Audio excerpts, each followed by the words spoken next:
Do you love documentaries? Do you watch them and think, I wonder where the filmmaker found that weird guy with the crazy mustache? If that sounds like you, I invite you to join me on the Talking Documentary podcast. Every film is a journey into the unknown, and on Talking Documentary, you'll learn all the weird, interesting stuff that happens when the camera isn't rolling. So, please join me on Talking Documentary. See you there.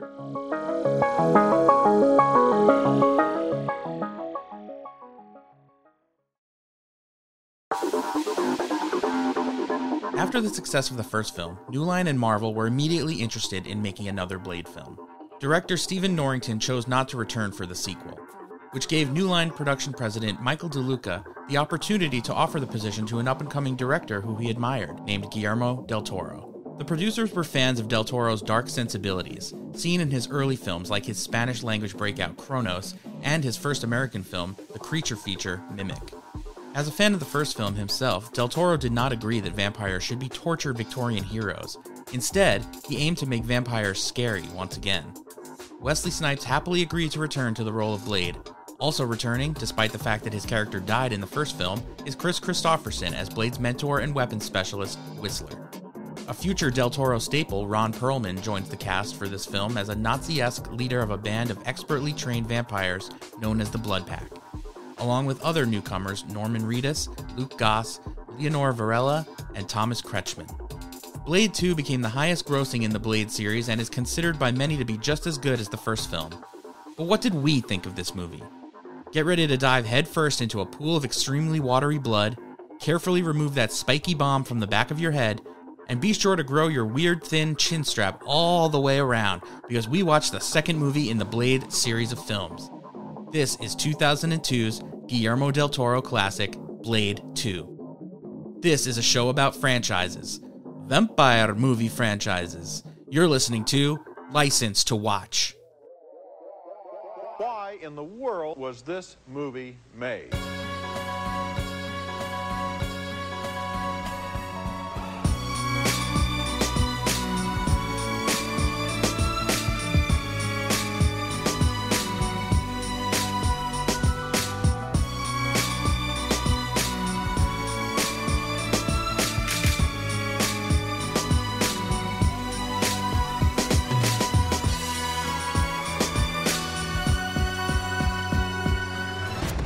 I have a friend from high school who's like a hardcore, QAnon anti. He's like a flat earther now. You know Aaron Rodgers? But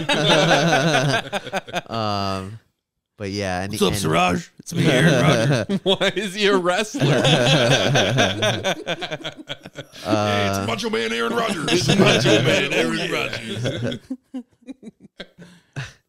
But yeah, there a bunch of on anti-vax Twitter. The one thing that they keep patting themselves on the back for is they're like, Omicron is just an anagram for moronic, and if you fall for this, because there was I don't know if you caught this one, but there was a chemical called luciferase in the vaccines, in the mRNA vaccines. Great name for a chemical. Yeah. And so, again, there were all these people, there's a fucking thing called Lucifer in this fucking man. They're injecting you with demon blood. Mm-hmm.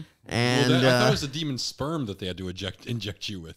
It could be. It's tough to keep up with all the medical. It's a cocktail of, yeah. And then there's the problem that, if you are fighting demons, at times you do need other demons, which actually is relevant to what we're talking about. This brings us full circle back to Blade 2. Blade 2. Oh my God. There it is.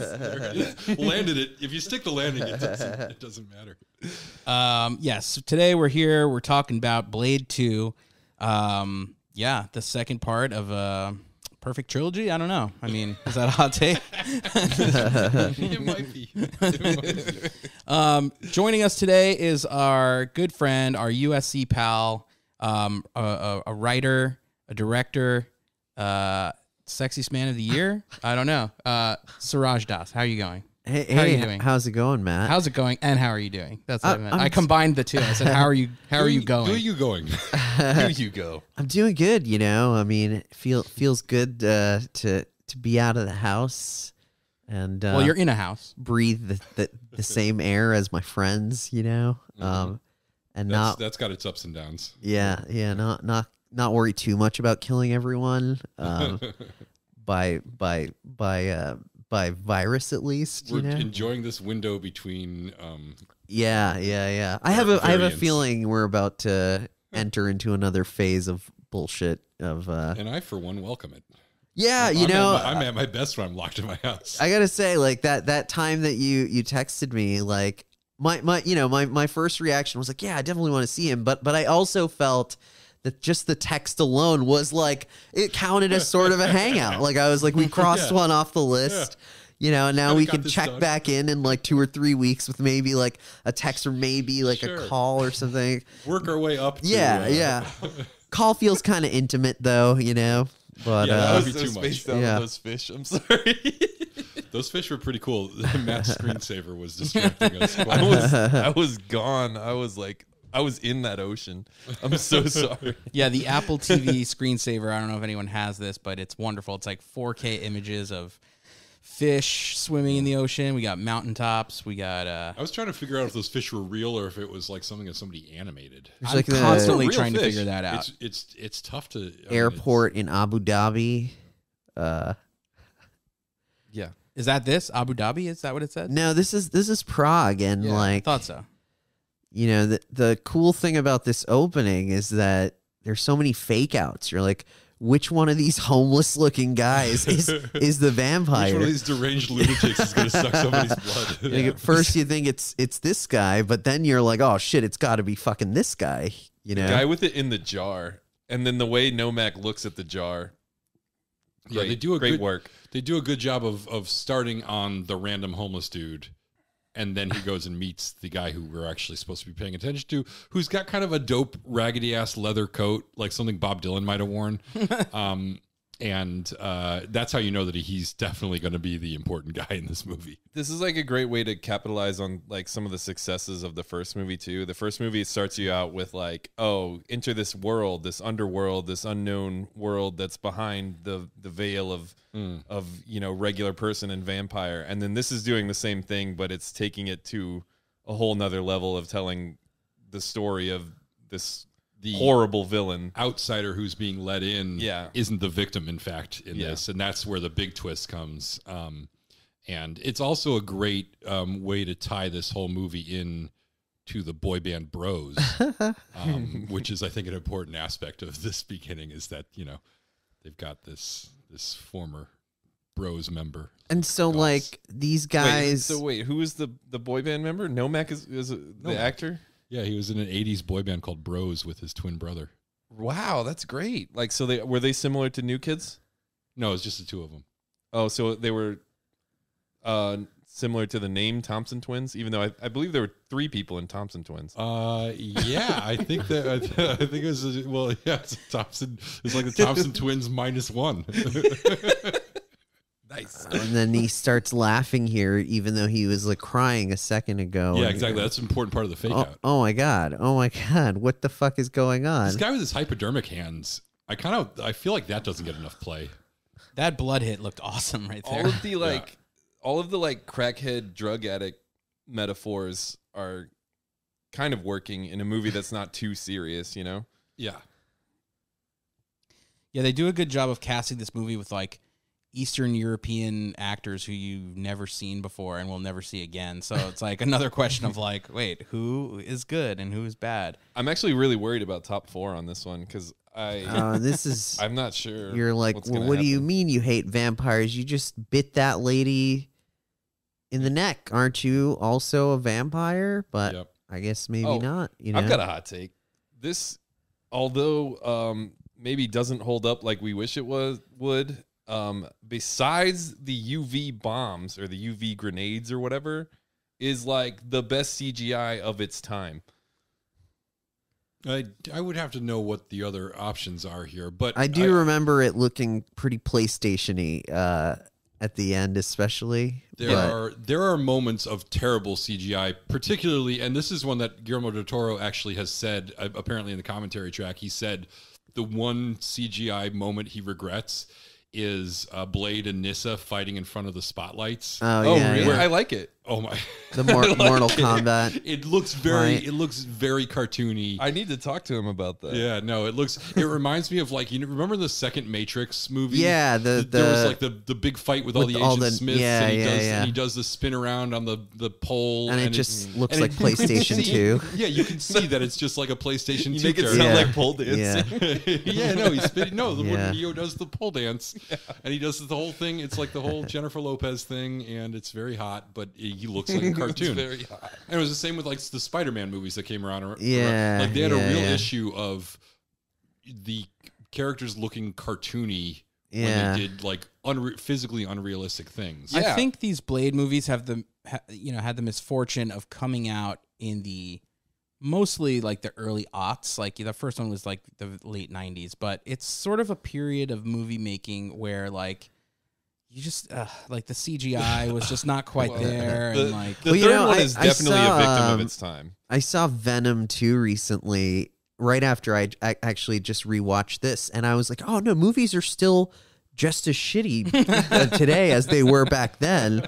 It's just they just kind of look slightly better, and like they do a better job hiding, the lack of production value. We've learned nothing. We talked about this a little for the Alien franchise, which is certain directors like James Cameron is a master at knowing what he can get away with, knowing where the technology is. He's always pressing the envelope, but he knows like, okay, this isn't going to play. We're not there yet. I can't get away with this. And there's other people who just like will push the and we talked about for Alien Resurrection. That was another guy, Jean-Pierre Jeunet, who knew I can get away with this much. This is going to look phony. And there's other people who are just like, more CGI, more like, oh, we can make CGI into blood now. Let's just do that for everything, Like more Agent Smiths. Yeah, more Agent Smiths. No, but completely on that note, in this movie, to the director's credit, one of the big CGI things is the opening of the underneath mouth, the chin mouth, and that looks good. But there are scenes where you see that they did build a puppet of that. Yep. And it doesn't look bad, and it helps to like bridge the gap between that. Those flaming skeletons still look Mortal Kombat-y. Oh yeah, of course. But yeah, no, I think that's Guillermo del Toro probably did insisted that a lot of this stuff was practical, and it shows. There's a lot of this works really well. Do you think Del Toro was still early on in his career that like he didn't? Obviously, he can do whatever the fuck he wants now, but at this point, what had he really done? Mimic and I to me, when I watch this movie, I get the sense this is before Pan's Labyrinth. Yeah. Yep. And I think Pan's Labyrinth is when Hollywood was willing to let him do shit, Yeah. And I think maybe even after the first Hellboy was such a surprise hit. Yeah, but I think Hellboy 1 was before Pan's Labyrinth too. Yeah. I think it was the back-to-back of, I mean, I don't know if Hellboy was a huge hit or anything, but it was sort of a showcase of his imagination and what he could do. Yeah. And then Pan's Labyrinth was like, I remember like watching the Academy Awards that year and it was nominated for Best Foreign Picture. Yeah. And when it lost, like you could just see the look on everyone's face in the audience. Like they were like, we failed. Like we failed society. Like how could Pan's Labyrinth not have won Best Foreign Film? This movie should win Best Picture, let alone Best Foreign. And I think Hollywood's just been sucking his dick like ever since then, like to make up for it. I met Guillermo Del Toro once at a Barnes and Noble. I thought you were going to say he sucked his dick once. Speaking of sucking Guillermo Del Toro's dick, this is going to be kind of a long story, but do you know how in the Barnes and Noble bathrooms? Good stalls in there. No, but sorry, what is your story? Oh no, it really was about sucking his dick in a Barnes and Noble. I just, I went up to him and I was like, hey man, and I tried to take a picture, crop out the Barnes and Noble sign so it looked like I just knew Guillermo del Toro. Was hanging out with him in like a library or something. Vampires doing blood cocaine. Yeah. Yeah, that's pretty cool. Yeah, before this he had done, obviously Kronos was his big breakout, and then Mimic, and then The Devil's Backbone. So he'd done a few things before this that were very well received, but hadn't necessarily made him a household name. This is honestly, compared to like Mimic, this feels more Del Toro-y than, that does, Yeah, I would say my takeaway from this movie is the feather boa. I was not really into the first hour of this movie. I was kind of like disappointed and feeling that it was not on par with the first one. And then like there's a certain point, I think it's like when they're in the sewers and they're like going into the bad guys like lair, and the whole like last hour of this movie just does it for me. And that part of it really feels like Del Toro. You can really feel his touch. I'm going to push back. I believe that Wesley Snipes is just kicking so much ass through the first hour of this film that it's fucking sweet because he's just, look at that kick. Do you see how hard he kicks? I'm going to synthesize both your opinions by saying I think the issue is that the first half of this movie actually hews too closely to the first one. It's not doing really anything new. It's Blade kicking a bunch of vampire ass in nightclubs and shit and getting into a bunch of kung fu fights. And the second hour is where you really get some of the more innovative, interesting stuff. Here, it's either playing into the trope or playing into what happened in the first movie or playing against the expectations. But the second half is where you really get some original stuff. I kind of miss the cool blues of the first movie, and now we're in this like yellow, like Mexico. I feel like it's always Mexico. They're saving all the blues for the UV bombs. Catch you later. For the record, nothing's occurred in Mexico so far. And he does catch that guy later. Did you guys? At the end. Yeah. Although I have to say, I have a real moral objection to that. This poor vampire rats all his friends out, does exactly what he's told, helps Blade. And I assume because he thought that Blade was going to let him live. I thought that was implied in the deal. And Blade did let him live. Well, for a first while. of all, Blade almost kills him there. Actually tried to kill him and just didn't. And then let him live. And then comes and hunts him down later when he might have just been minding his own business, living his vampire life. All right, before we get deep into the plot here, let's talk about the the details here. Are we going to summarize? We can do that in a second. Okay, But first I want to talk about Blade's costume. How do you guys feel? They got rid of his seatbelts, and now he's got weird, I don't even know how to describe them. The movie has like a big kind of Matrix hangover, I think, right? Yep, for sure. Even at the fight just now, like some of that slow-mo bullet time stuff, right? And the way his jacket is sewn. What are those things called that are on his, the buckles of his vest? They're buckles. What happened was, too many jerks saw the first movie and made fun of his seatbelts. Damn it. Matt, this is your fault. They made fun of the seatbelts so much they were like, okay, we want the buckles, but we can't have them looking like seatbelts. They can't look smooth and comfortable. They have to look jagged. Like something that he made himself, that he carved out of pewter himself. This pod thing kind of reminds me of those pods in the Matrix where they're in the real world or whatever. Pod. With the tube. Like Blade really loves Whistler. The Austin Powers pod where he's frozen in time. His mojo. They've also, on the costumes, they've also lined his jacket with red, like silk or something on the inside of the jacket, which is not as noticeable in this one. It becomes very noticeable in the third one where it looks like a fucking cape. They take it overboard. Yeah. But in this one, it's kind of it's subtle enough that it's not bad, but it's still way more color. It's still very superhero-y vibe, whereas the first one was kind of just this is just a black dude wearing a big leather trench coat. I love how the trench coat is specifically made to have the sword holder in it. Yeah, that was interesting. I never see that in real life. I'm never in line behind somebody and I'm like, oh, is that a sword holder trench coat? They're like, yes, it is. That never happens to me. Not anymore, I guess. Yeah. That ever happened to you guys? No, not yet. Not yet. The night is still young. Got my fingers crossed. Guillermo Del Toro wasn't wearing one when you saw him at Barnes & Nobles? No, he was wearing a sweater vest. Well, that's pretty dope. Yeah. But he was making it look good. Yeah. It keeps me warm. Wait, Guillermo Del Toro is not actually a vampire. He's like Count Dracula. Why would he lay on a thicker accent for Barnes & Noble? Keeps me warm. 1, 2, 3 sweater vests. That's how many I own. Yeah, okay. So I remember now why I hate the first hour of this movie, or I should say Norman Reedus. well, no, he's not bad in this.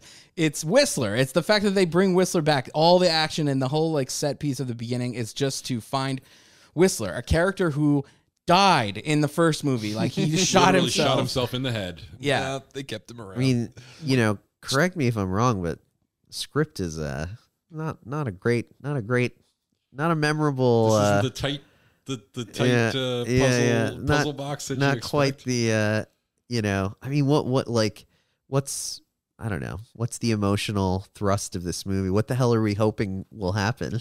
Well, I think Blade will kill a lot of asshole vampires. I think we learn more about Blade's emotions and his feelings. We learn that he loves Whistler. We learn that he can have sympathy or empathy for a vampire woman, even though he loves killing vampires. Or maybe just a big boner for a vampire woman. How dare you?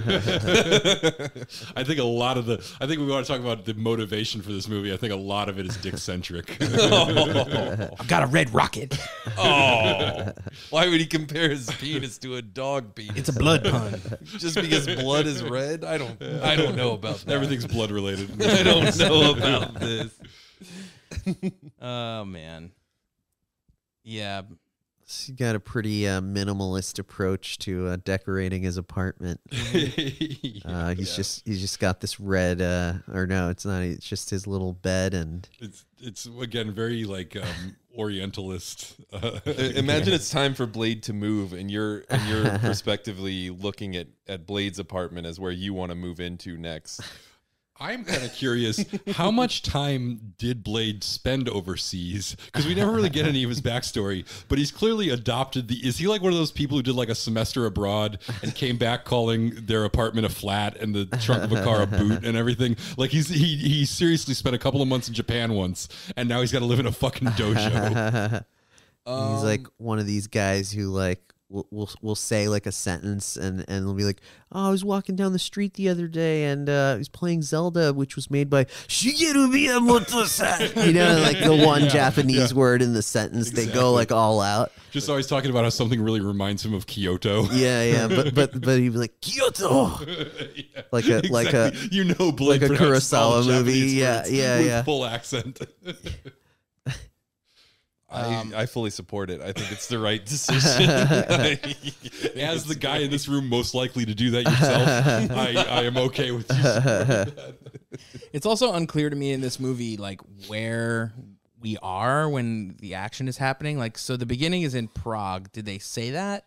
I believe we're in sound stages. That was very clear. That room that Blade was in just now, the reason that the windows were just like a light yellow. Yeah. That's what's called a filter. That's just throwing a. Well, right here, in the dialogue, he's talking about how he went to Moscow and then Romania. So the difference in this movie from the first is that the first one was like mainly in L.A. And then Blade City, whatever. Blade City, it's never specified. And now he's kind of globe trotting to like, kill vampires all over the place. Do you think it was in Chris Christopherson's contract that he had to do a shirtless scene? I hope so. As a 80-year-old man. I think he insisted on that. It's also one thing to bring him back because like he's a lovable scamp who we like just wanted to have in this movie also, despite his death. But it's another thing to like cure him of being a vampire. Yeah, I mean, like 10 minutes. It really just felt like at the end of the first one, they thought they were going to go a certain direction, and then when they started writing the second one, or some producers like, what? You can't have Blade without Chris Christopherson. You can't have Blade without this character that we just invented for the first movie. That's unheard of. What will the comic book nerds say? Who will make his weapons? Yeah. And they do this type of shit in sequels all the time, right? Where they were obviously thinking of going another direction at the end of the first one, and then for whatever reason Well, it's tough because in the first one, he also, had a girlfriend, and she's never mentioned again. Yeah. Which is, but that's it is what it is. Standard action movie kind of stuff. Yeah, it is what it is. But at this point, you get to the second one, and Blade is a bit of a lone wolf, but he does need like a buddy, a partner, another thing, like to. I don't know. It's the glue. It helps him function. It helps. For some reason, you need Blade to like talk to someone.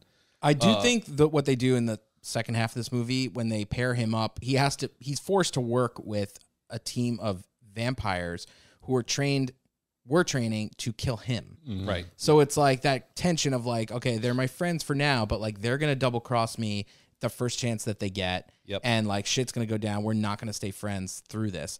That is cool. Whereas like, the Ron Perlman vampire doesn't even hide that. He basically is talking about how he's going to kill Blade the entire time. Yeah. And the Ron Perlman character becomes like the underboss or whatever, and like a great showdown. And Ron Perlman's great, but there are members of that little squad that I think were at least just as intimidating, to begin with. But yeah, let's talk about that little squad. Well, we haven't got there yet in the. Why don't we talk about the plot? Why don't we summarize it? At this you point? want to summarize? Okay. Sure. We'll summarize the plot then. All right.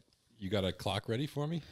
And they're all looking. They wouldn't think to look up at the ceiling, which is where not in a building like this. the bad guys are. This is all. I mean, obviously, these are all cartoons. These are the ones they kind of pull off because it's kind of dark, I guess. I think it's hilarious how they do this shit at the beginning and then they never ever do it again. Like later on, when they could have used ceilings as their.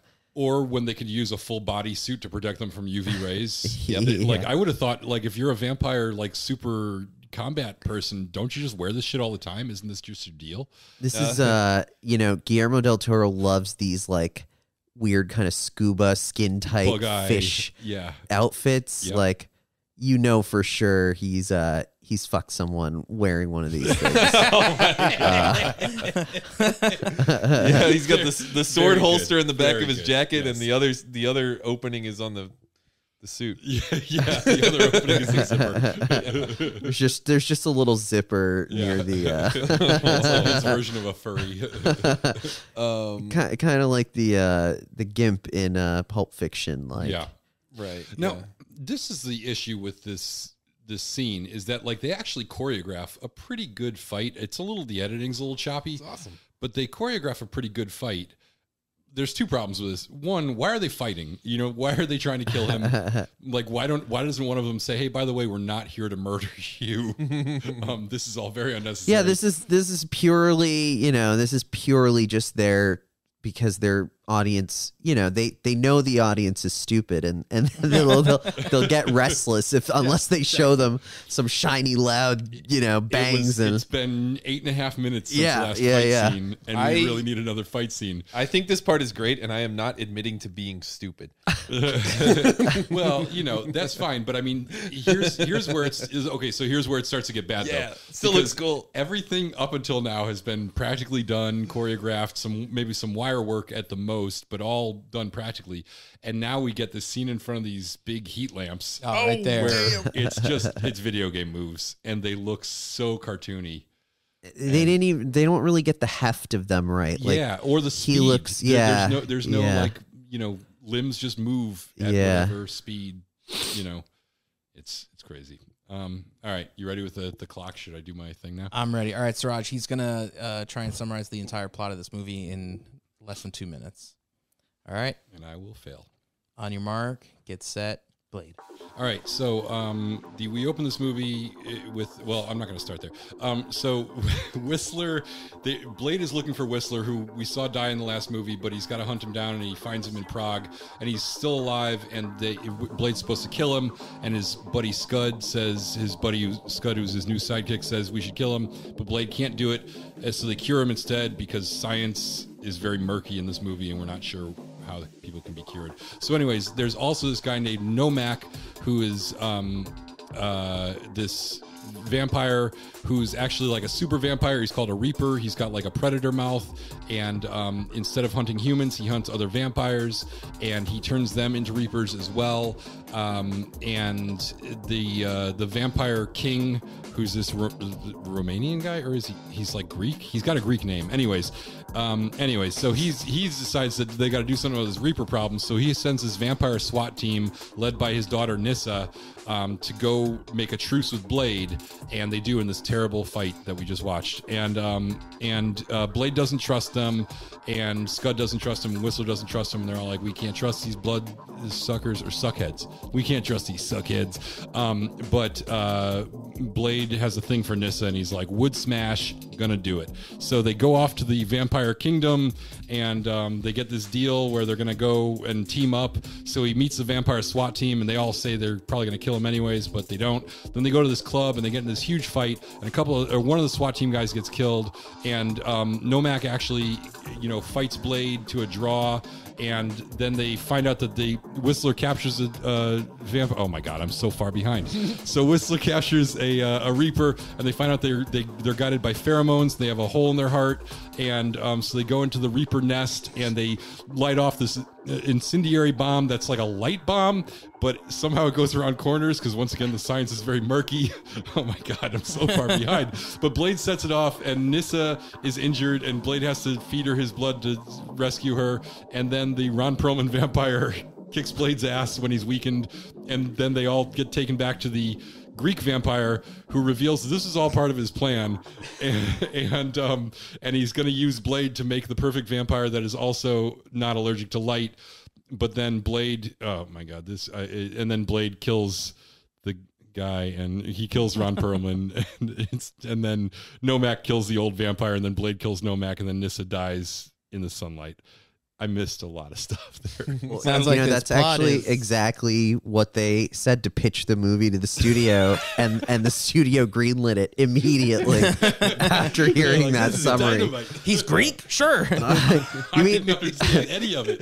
they come and they fight him? Nationality is not important at all. I was dying. I spent a long time going back and forth on what this Nosferatu vampire's nationality is, and you're right. It's it was like not important. He's from a time before nations. Like he's from the city-states times. Like, he's old You're as right. fuck. You're right. He does have a Greek name though. Yeah.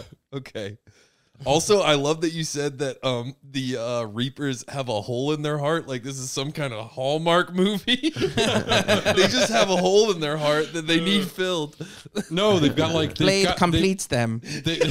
No, they've got a gap in the bone cage that protects their heart, which sounds like a good song lyric. I would say. I think that could be metal. That could be emo. Yeah. You don't even know. I've got a gap in my bone cage. Oh, here it's it's actually it's similar to what we're dealing with now with Omicron.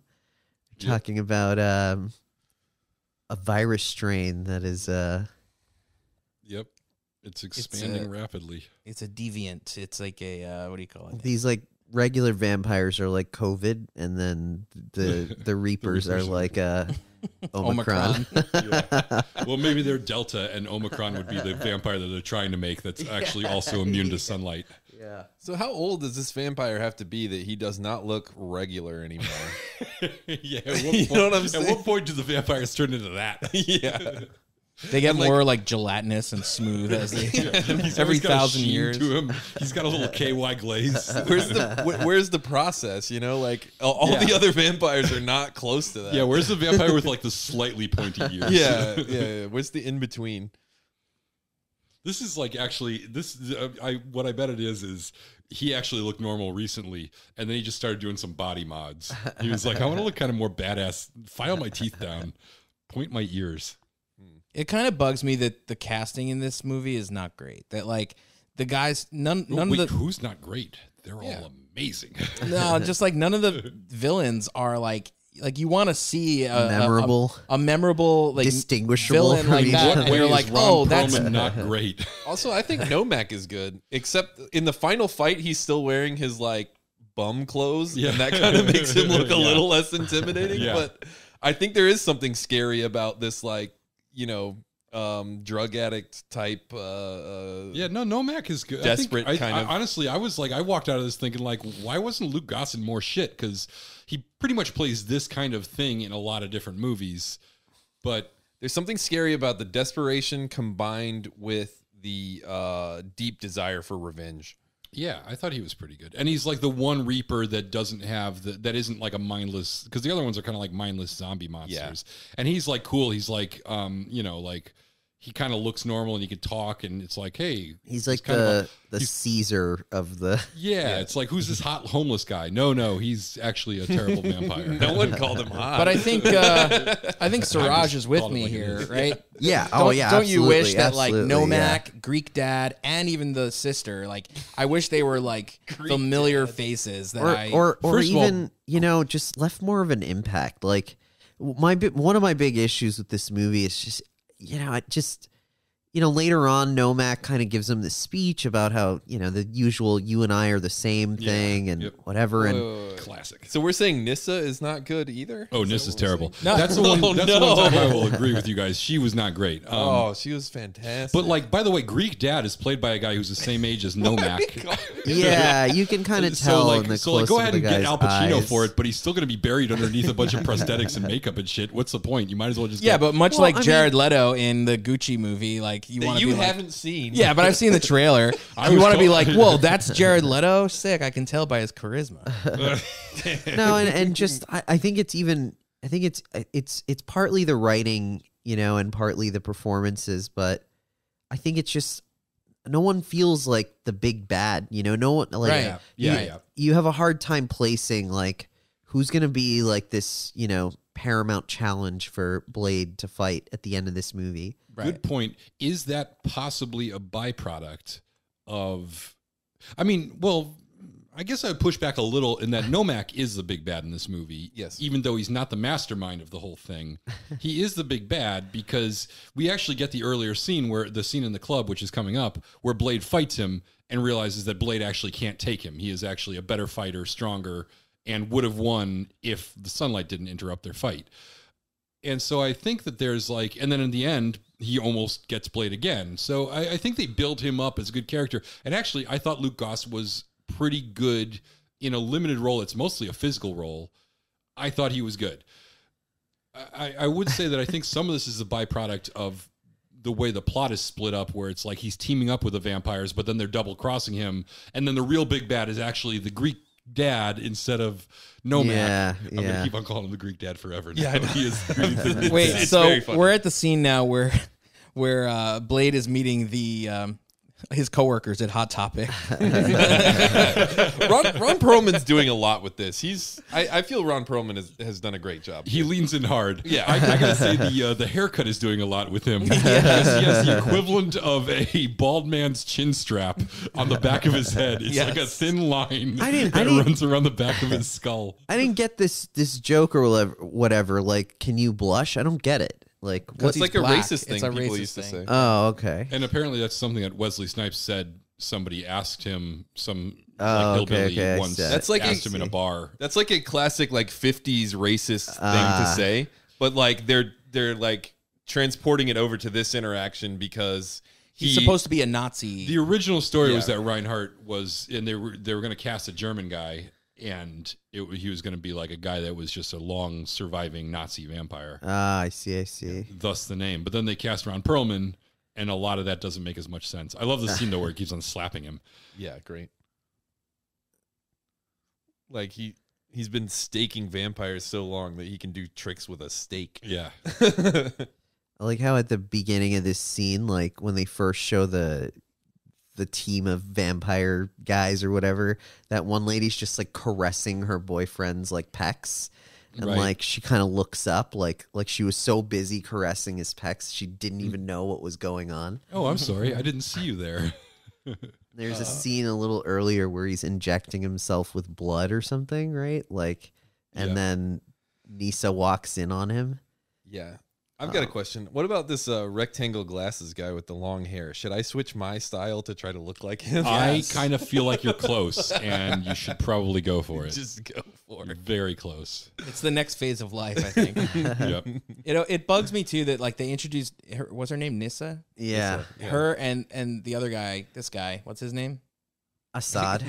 Yeah, like they introduced them like they're the two like main guys, and like she's pretty main. She's pretty important. Oh yeah, that other guy has nothing to do. He's nothing. Yeah, he has nothing to I mean, do. and then and then they've got Donnie Yen as one of the vampire dudes, and playing a character he does literally fucking nothing. Yeah. I wonder if that's like, I wonder what because he hasn't made a lot of English language movies, I wonder if there was like a language barrier that they were like, just he's here for like the choreography and to look like a badass, but we're not going to give him any lines. Yeah, you know? he was one of the fight choreographers. Yeah. Yeah. Isn't he the same character in like Predators or whatever?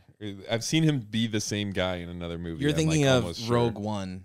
Yeah, totally. He's he basically is like the badass who doesn't talk too much. Yeah. You're thinking of he's him in great. every American movie. Yeah. In Rogue One, he's like That the he's been in. blind guy. I Oh, think. right. Yeah, he's great. But I still think he's in a movie similar to Predators or something where he's like in a role like this again, where he's part of the crew of Predators, it's like a quiet Asian guy who's like part of the Yakuza. Right. And like That's he not doesn't him, say though, or right? do anything. Yeah. It's not him. And then at the end he has like an epic sword fight with the Predator. Yeah. Let's see what else has Donnie Yen that's an American movie. What Yeah. else has Donnie done? What is Wasn't he in the Donnie done? Triple X reboot or He whatever? was in the Triple X Return of Xander Cage. Yeah. Another classic. Oh my God, he was also in a movie called Kill List. That is the one that I was talking about before. Like fifth different movie called Kill List. All right. Yes. Yeah, I mean, I saw this movie when I was like in high school, right? And like, I just wanted to like shit when I watched shit back then, Yeah, and you were cheering for it to succeed. I always wanted things to be good, and I think I remember buying this movie like on DVD, just sight unseen, just being like, "This is gonna be good." Like, I need to buy this. It was like a 2-disc special edition. I had this one friend who was obsessed with the line, "Keep your friends close, keep your enemies closer." Which comes from this movie. Yeah. Originally appearing in this movie. And he would just keep repeating it in his like Blade impersonation. There was a line today that stood out to me, and I forgot what it was. I'm waiting for it to come back. You gotta late have in the one of movie. these shots. Yep. Oh, The it's beautiful. The team assembled. Looks very grainy. Did they not have the Yeah, that was weird. enough light for It's, it? it's the light, the amount of light. Yeah, they couldn't afford a The big guy with the hammer, his name is like something Hammer. Brilliant.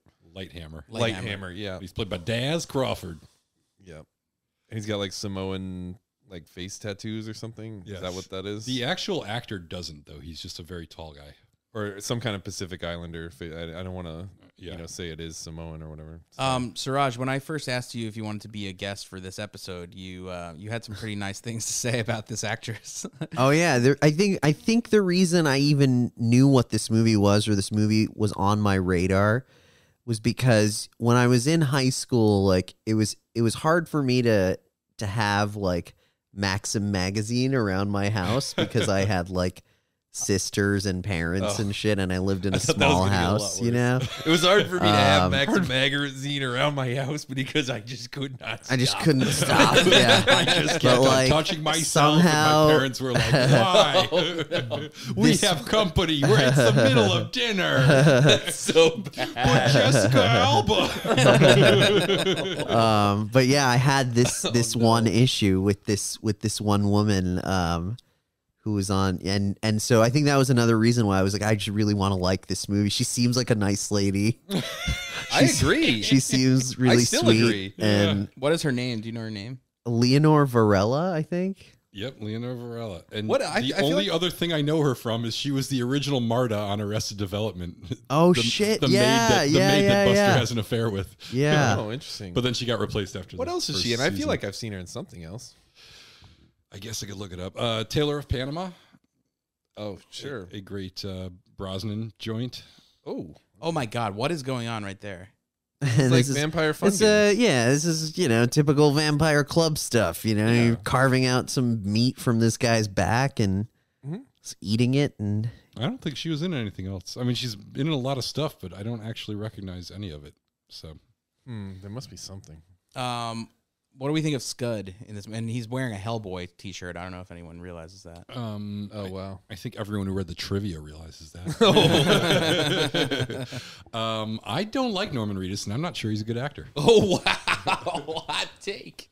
Are you talking? You're talking about Boondock Saints? Oh man, maybe maybe it's I don't dislike Norman Reedus. Maybe I just hate Boondock Saints so much as like the epitome of the dumb, like 90s cashing in on that whole indie action movie thing and doing such a piss poor, dumb job of it that like I just hold it against him.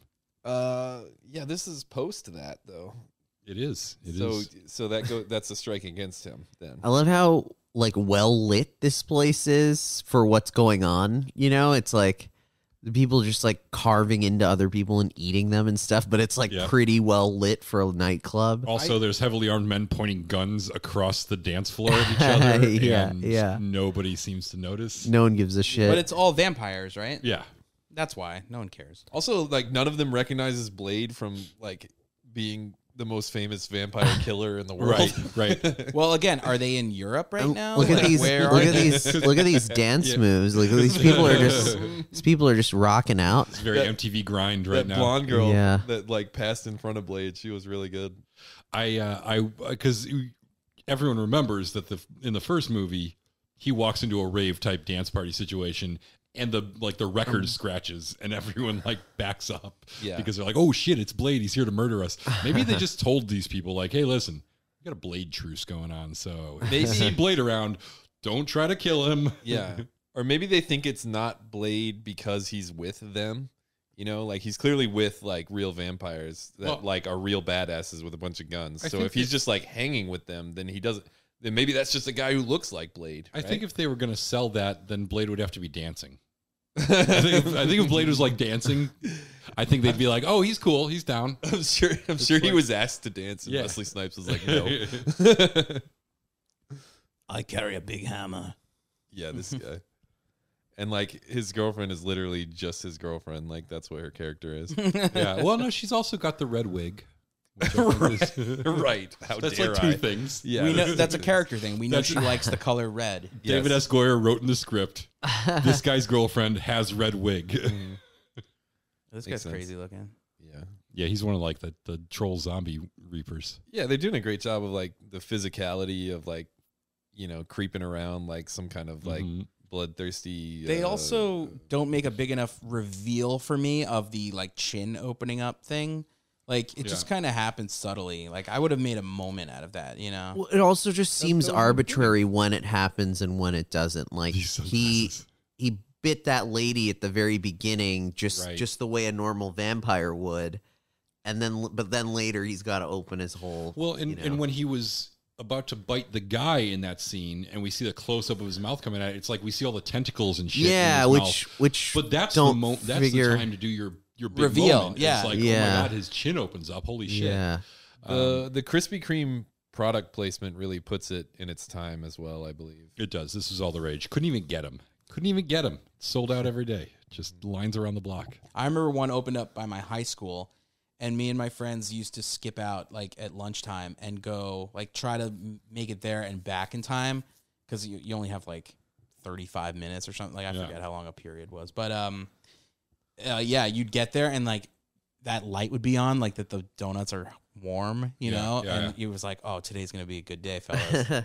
I remember they opened up one on the Berlin Turnpike down the street from my house, and it was like in an old bank or something because they had like the drive-through thing in the building and everything. They were like, oh, this will be perfect, except that the driveway led out onto the turnpike, and it literally stopped traffic for miles because people would be waiting in line like miles away on the turnpike, and it would just be like nonstop. It was terrible. I'm going to say something here, and I hope I don't get like deported or something, but I'm going to say that the glazed donuts are not the best donuts. Get out. Of course they're the best donut. What are you talking about? Do you think there's a better donut at Krispy Kreme you're talking about specifically? No, like in general.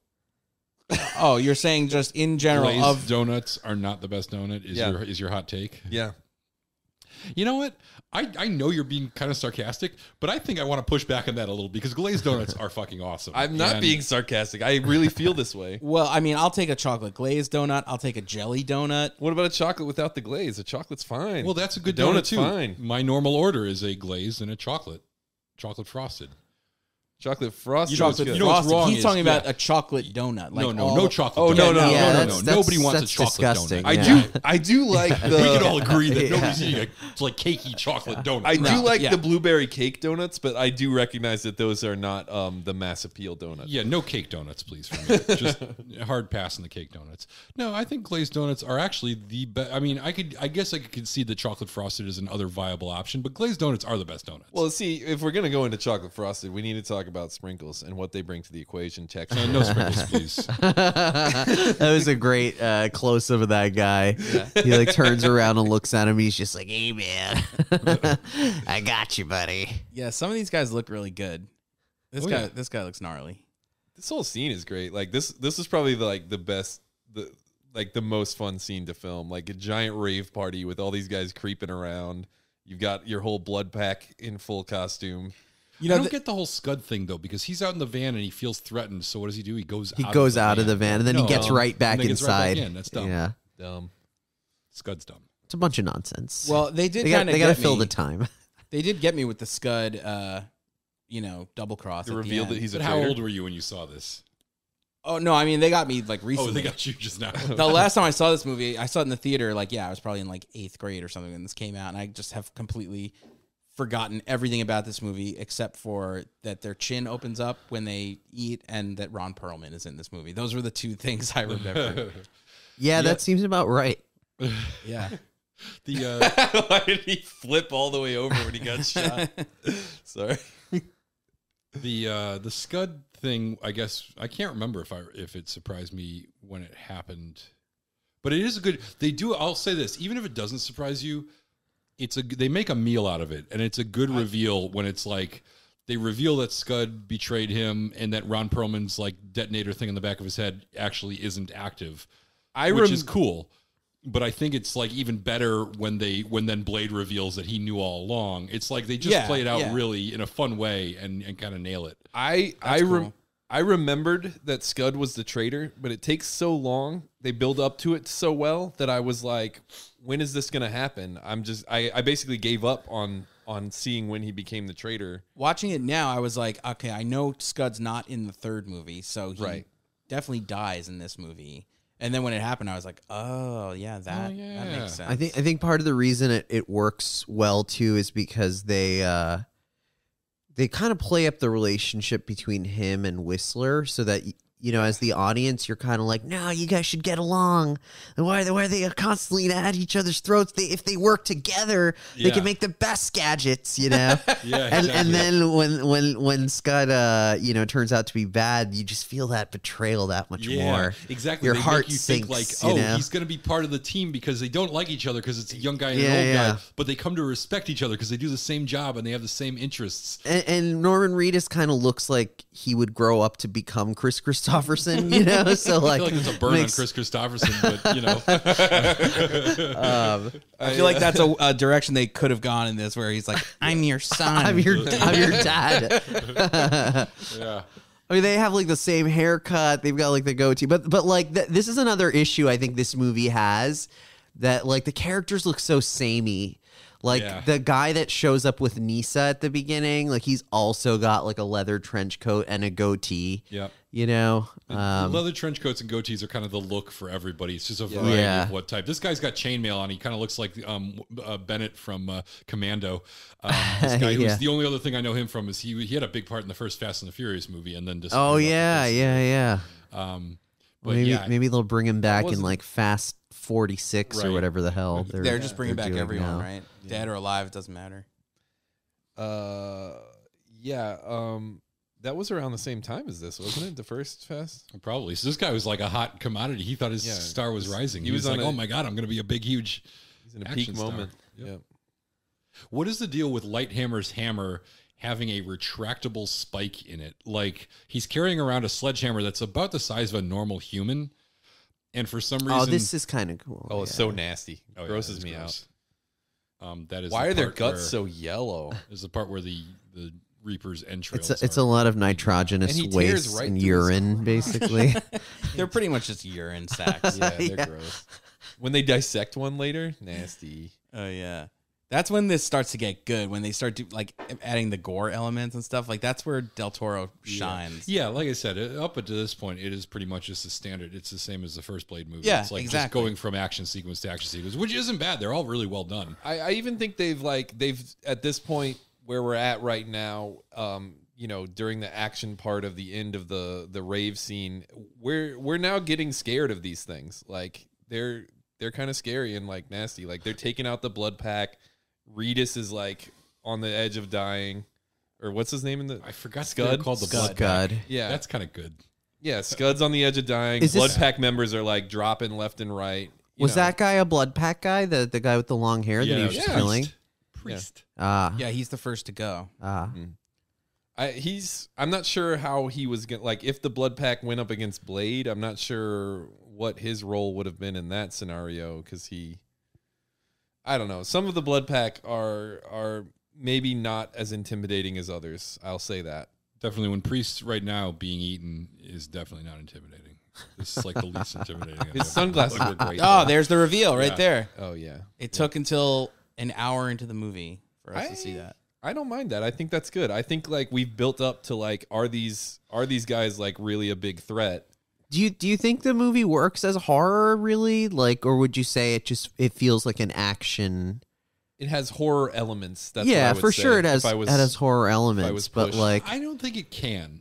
I think an action movie is like inherently incompatible because action movie is about the spectacle of what you're revealing. Yeah, and yeah. horror is kind of about not revealing not seeing stuff. anything. Yeah. See, that's a puppet. This one's a puppet. The closest this franchise, definitely. Trying to think have I ever seen like an action horror movie that's actually Aliens would be the Aliens, the maybe closest, but that really foregoes a lot of the horror. Yeah, that the first movie had in order to have it be more action oriented. Maybe like the Romero Dawn of the Dead.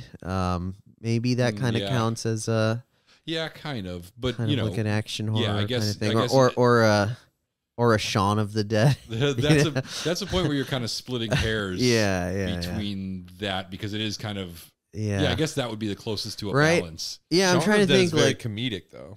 Well, it's an action horror comedy. Or, but if even looking at the original Romero Dawn of the Dead, it opens with that like SWAT team going into that like I think we need to dig deeper. Can a thing be two things? But to your point, I think Dawn of the Dead is the least scary of all the original Romero ones. Yeah, that's because probably everything's kind of out fair. in the open. It's like a survival action movie. Yeah. The closest this franchise ever comes to it is in the third regrettable movie where the team gets killed off and where the bad guy comes and stalks the Natasha Lyonne, the blind lady, and all the other Super ones. scary. Yeah, I mean, but that's the only time that they actually slow it down and it's quiet and dark and we're like it's the only time they try to build suspense in these And if things. Dracula wasn't horrible casting, it would work. Right, exactly. I don't know why I have to take shots at that guy again. But, he wasn't good. Sorry, apologies to him. No, I think this is like leaning into horror here. This whole Right, I mean, sequence. and with what's his name, Norman Reedus is definitely like doing the classic horror movie thing right now of just cowering and like going out of the car when he should stay in the car. Staying in the car when he should leave. Don't get out of the car, man. What are you doing, man? Come on, get back in there. Yeah, exactly. All he needs is some sexy teens to yell while he's making mistakes. I wonder now with the multiverse, like if Doctor Strange can just, fuck some shit up and then we'll be back, the next Blade will meet Wesley Snipes and they'll have to team up to fight Green Goblin or something. Have you seen Eternals yet? No, I have to say I'm not. I mean, super into it. I haven't seen it either. I just read none of us are super into it. I read that Blade makes an appearance in at the post-credit scene. I heard it was just his voice. It's just his voice. Okay. Yeah. I feel like a lot of Marvel movies have gotten to the point where, I mean, at least for me, where they know the movie was a turkey, and then but we got to throw something in post-credits just to get people to show up. Like I just saw Venom 2. Oh, this is the scene. They love this shit. Actually, funny that I mentioned Venom 2 because they do the same exact thing in that movie where Woody Harrelson says, Hollywood loves the whole "you and I are the same," Yeah, they love that so fucking much. Also, scaffolding fight. Speaking of the Marvel movies, like virtually every Marvel superhero movie that they have, like the main villain of the first of the origin story, is always like a mirror image of the hero. Yeah, Iron Man. Captain America. And I mean, we talked about that in the Bond franchise. That works usually. I mean, that is a good way to. Yeah, I mean, it's kind of basic. I mean, I think but it's a good way to approach that dichotomy of. I think so, right? I mean, I think like the issue is like, people know it's a good trope, right? But you've got to make it. You've got to earn it.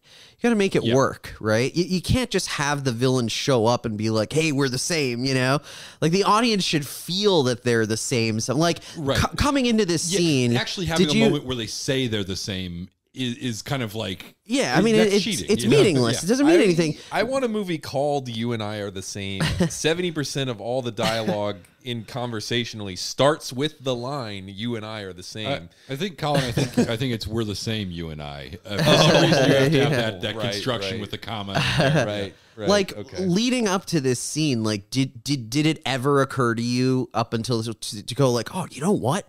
There's an awful lot of similarity between Nomak and Blade. It's true. They're so similar. I mean, they're like mirror images of each other. And they're so not. Except one has a samurai sword and the other has a piece of rebar with concrete on the end. Nomak is basically like a homeless Blade. Yeah. They both wander around a lot. They're both in this movie. I'll give them that. That is the biggest similarity. Both in this scene, like even at the end of Venom 2, Woody Harrelson just out of nowhere he goes to Venom. He's like, "I just wanted to be your friend." It's like, what the fuck? Have you seen this movie? Like, I've seen it. What the fuck? Where did that come from? After seeing Venom 2, I decided not to bring it into the podcast. But I definitely understand why you want to. Colin, I appreciate your restraint. I had to see the first Venom movie at work, and I hated it. I thought it was like, and I remember before it came out reading like, it had all sorts of problems, and it's one of those movies that they were lucky to edit to get. It's like an hour long, like, and then that's why I liked it. I think between you saying it sucked and the fact that it was super short, I was like, yeah, that wasn't that bad. And then it was a huge, colossal hit, and they're like, okay, now we have to make another one. Should we like try to improve on it? No, let's do the same fucking thing. I feel like the main notes they got were like, oh, people love Deadpool. Have you seen Deadpool? Yeah. Why? What's the Deadpool element that they add? Just the whole, the jokes that the Venom, the way symbiote, the dialogue. It's the whole thing had this like, self-awareness. Like the symbiote voice, whatever, keeps calling the bad guys dicks. Yeah. He's like, he's a dick. They're all dicks. Oh man, 13-year-olds must really love this shit. And sounds good. At the end, when Woody Harrelson gives his like big speech, the symbiote is like, fuck that guy, and then they kill him. Oh god. Oh, haha, so good. And so Said, Carnage, fuck that guy. I remember being a kid and reading comic books and thinking like one day they'll make a superhero movie. That'll be Carnage good. That'll be so good. Or with Carnage. And I'm like, I was like creaming over Carnage. And I'm like, this character is great. And like, creaming over Carnage. When he's in a movie, it will be wonderful. And now like I don't even want to see the movie because don't see it. It'll Matt McGregor's story. Creaming over Carnage. It would be so amazing if the most notable thing you did in your entire life was be enthusiastic about the comic book Carnage. Creaming over Carnage, the Matt McGregor story. Like, it's the end. It's time to write his memoirs. It's like, what did I accomplish? Well, I didn't really want to see a Carnage movie, and then when it came out, I didn't. It's his magnum opus. He died a happy man. He was not disappointed by Let There Be Carnage. Oh my god.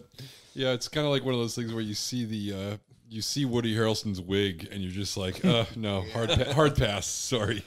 A one wig wonder, you might say. Well, like the first Venom movie ended and they had that post-credits sequence where you see Woody Harrelson in jail and it's a character who was not in the movie at all.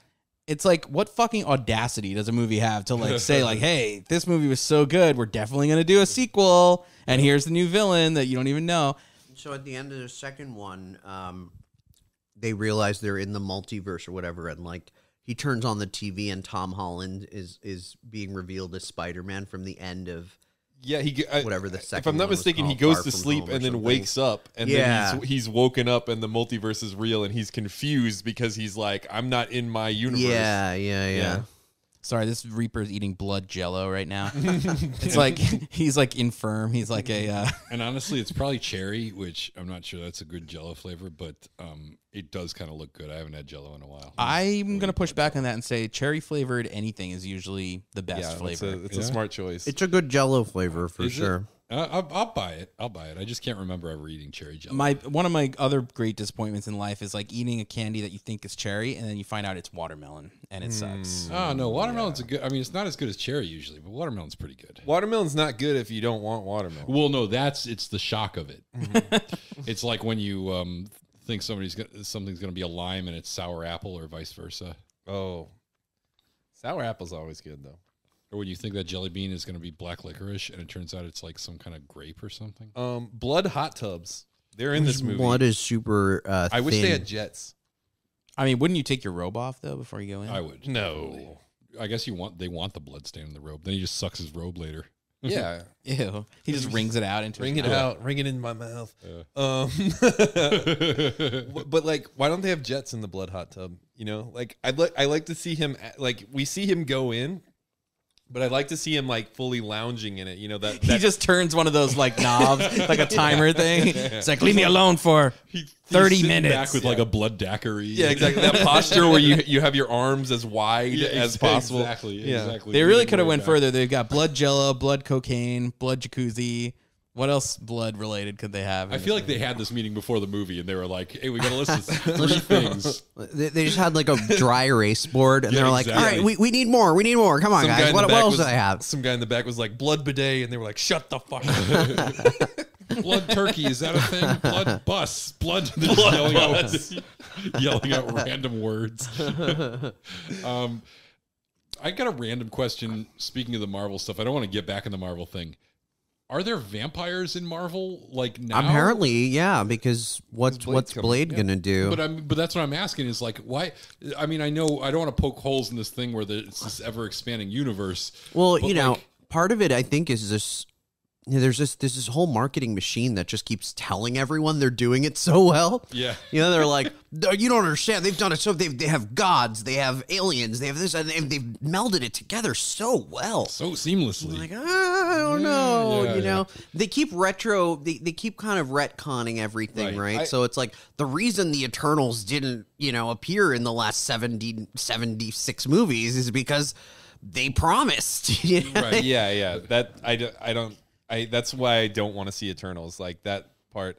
And there are like I've watched the movies a bunch of times, and there's every once in a while a scene where it's like, no, if they were conscious of the fact of like who they were talking to each other, this conversation would not be like this. This conversation is written for the screen, and they've already done that with a lot of like the early Iron Man movies and stuff. They've already changed a lot of things where it didn't make sense then, and they don't even bother correcting it. Really, there's so many questions you could ask about what Thor really is. Like if you exactly. If you were trying to go for anything close to grounding it, you know, like.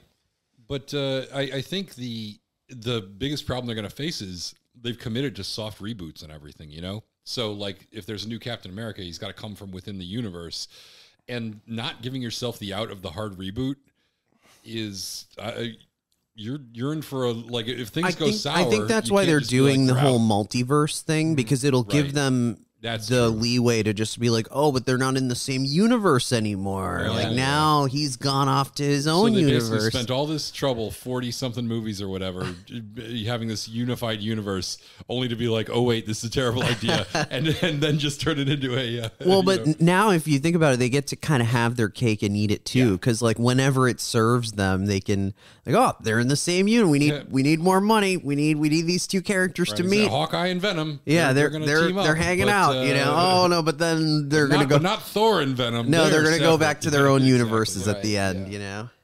Well, I mean, I did like What If a lot. It's like it's not the same because it's an animated show, so you get that visual stimulus. What if I watched it? Do you think I would? I don't know. In a world where Harris watches things that Colin watches, and Very little else changes. Yeah. Have any of you guys watched the Hawkeye show yet? No, not yet. Is it I'm out saving yet? it. The first like 2 or 3 episodes are out. Yeah. I like to binge watch things. I don't like, not that I'm going to watch the entire thing at once, but I hate not having the option of being like, one more episode. After seeing the other series, I feel like Hawkeye might be just like a passable show and like not gonna wow me. I get from the trailer that it's like kind of lighthearted and it's just nonsense. It's just gonna be like I like the lead actors, which is pretty much half the battle with those shows. I like Jeremy Renner. I think he's good. And I like Haley Steinfeld. I really liked her in her breakout movie, the cowboy one. True Grit. True Grit. Yeah. Are you aware that's a remake? Yes. I actually read the book too that the movie's based on. Oh, really? Wow. But she's a great He character. sat at the beach for like 4 hours with the book open in his lap, and he's like, that counts. Yeah, and then he found out he was actually reading a book about grit and like different kinds of dirt and stuff like that, and realized then that wasn't the novelization. Yeah. It's a really short book. I'll give it that. It's like 100 pages. It's all textures. It's just every page is different textures. Sandpaper. True Grit. Major turning point here. You know what's funny? I'm completely changing the subject right now, but I learned an interesting piece of trivia about the Blade franchise from our podcast when I was driving over here today, and I heard Matt's intro to the first movie. It turns out, and stop me if you know this. Actually, don't let me finish. No, I'm just surprised you listened to the podcast. Not always. I actually got a little into it and then I turned it off. But no, it turns out the first time this property was licensed, it was by Roger Corman to shoot a vampire western in Mexico starring Richard Roundtree as Blade. Yep. And the second time it was optioned was as a vehicle for LL Cool J. Is that correct? Which I have never heard of or understood in any capacity in the history of the world, a bigger dichotomy between the best case scenario and the worst case scenario, like so starkly juxtaposed. So why does Blade lick his lips so much? Which one do you think is best case? I feel like there's I want to write some like a science fiction novel where a time traveler goes back in time and accidentally affects the future, and he comes back and he has Shaft as Blade, but then also the Axis powers won and Nazi Germany controls Europe, and he's got to really think about wait, what is the greater evil here? And then he goes back in time. And then he goes. How does that work? Nazis were before the potential Blade movie. Yeah, but we don't know how the butterfly effect works. Life is a chain reaction, Colin. Exactly, Colin. It could happen. Okay. And then he goes back and he creates a utopian society, but LL Cool J is our Blade, and he's like, oh fuck no. And then I don't know, I don't know what the middle ground that he finds, like a Cuba Gooding Jr. Blade, but things are kind of normal-ish. I don't understand how you know that you cannot accept LL Cool J, but you can accept Cuba Gooding Jr.? No, I actually don't know. Cuba Gooding Jr. is probably another no for me. That's a no for me. I feel like he might have been worse. Yeah, you're probably right.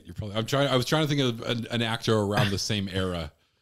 I'd love to see Blade in a Kangol hat though. I'd love to see Lawrence Fishburne Blade would be good too. 90s Dave Chappelle, when he was skinny, when he was in Nutty Professor and shit. Dave Chappelle Blade. Yeah. I think that would be great. I hate vampires and trans people. Wow. I'm going to jump back into this movie for a second here. This movie. The guy with the tattoos on his face was bitten, but refuses to tell anybody. Why? What?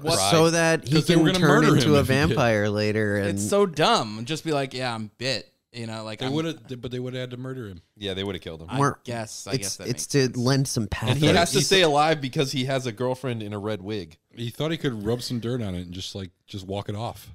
Yeah. No, I get it. He knows they're gonna kill him, but Red Wig, she loves him, and he's gotta be strong for her.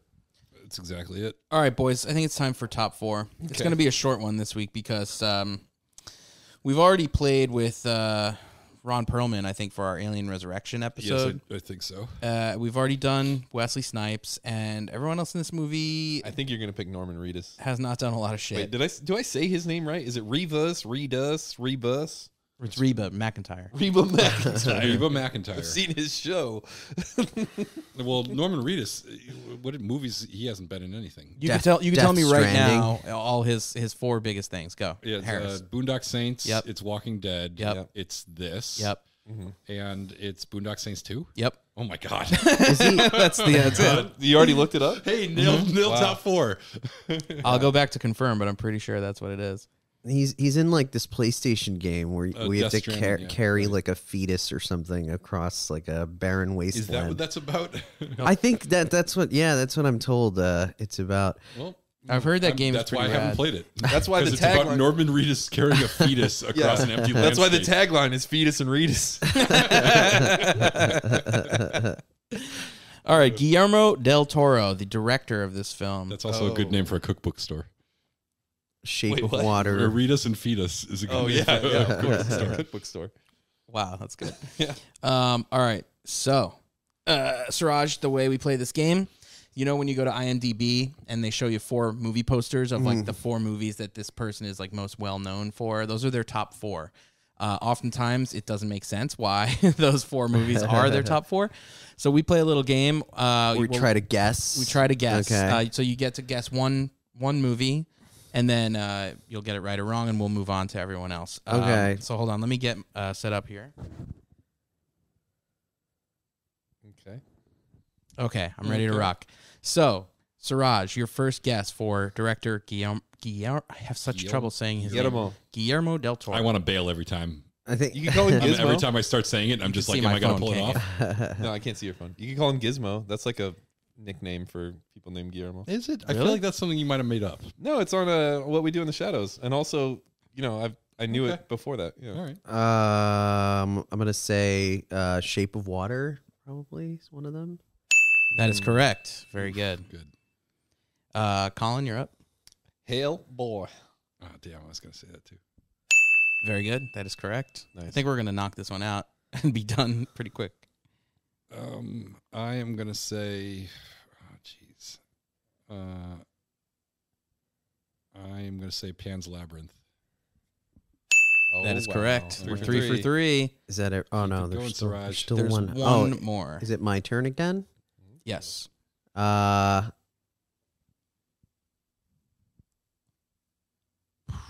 don't know what was that one with the haunted mansion with Jessica Chastain? Not gonna Oh, be that Luigi's Mansion. Cause it's not going to be that one because Matt said we were going to knock it out and nobody's going to guess.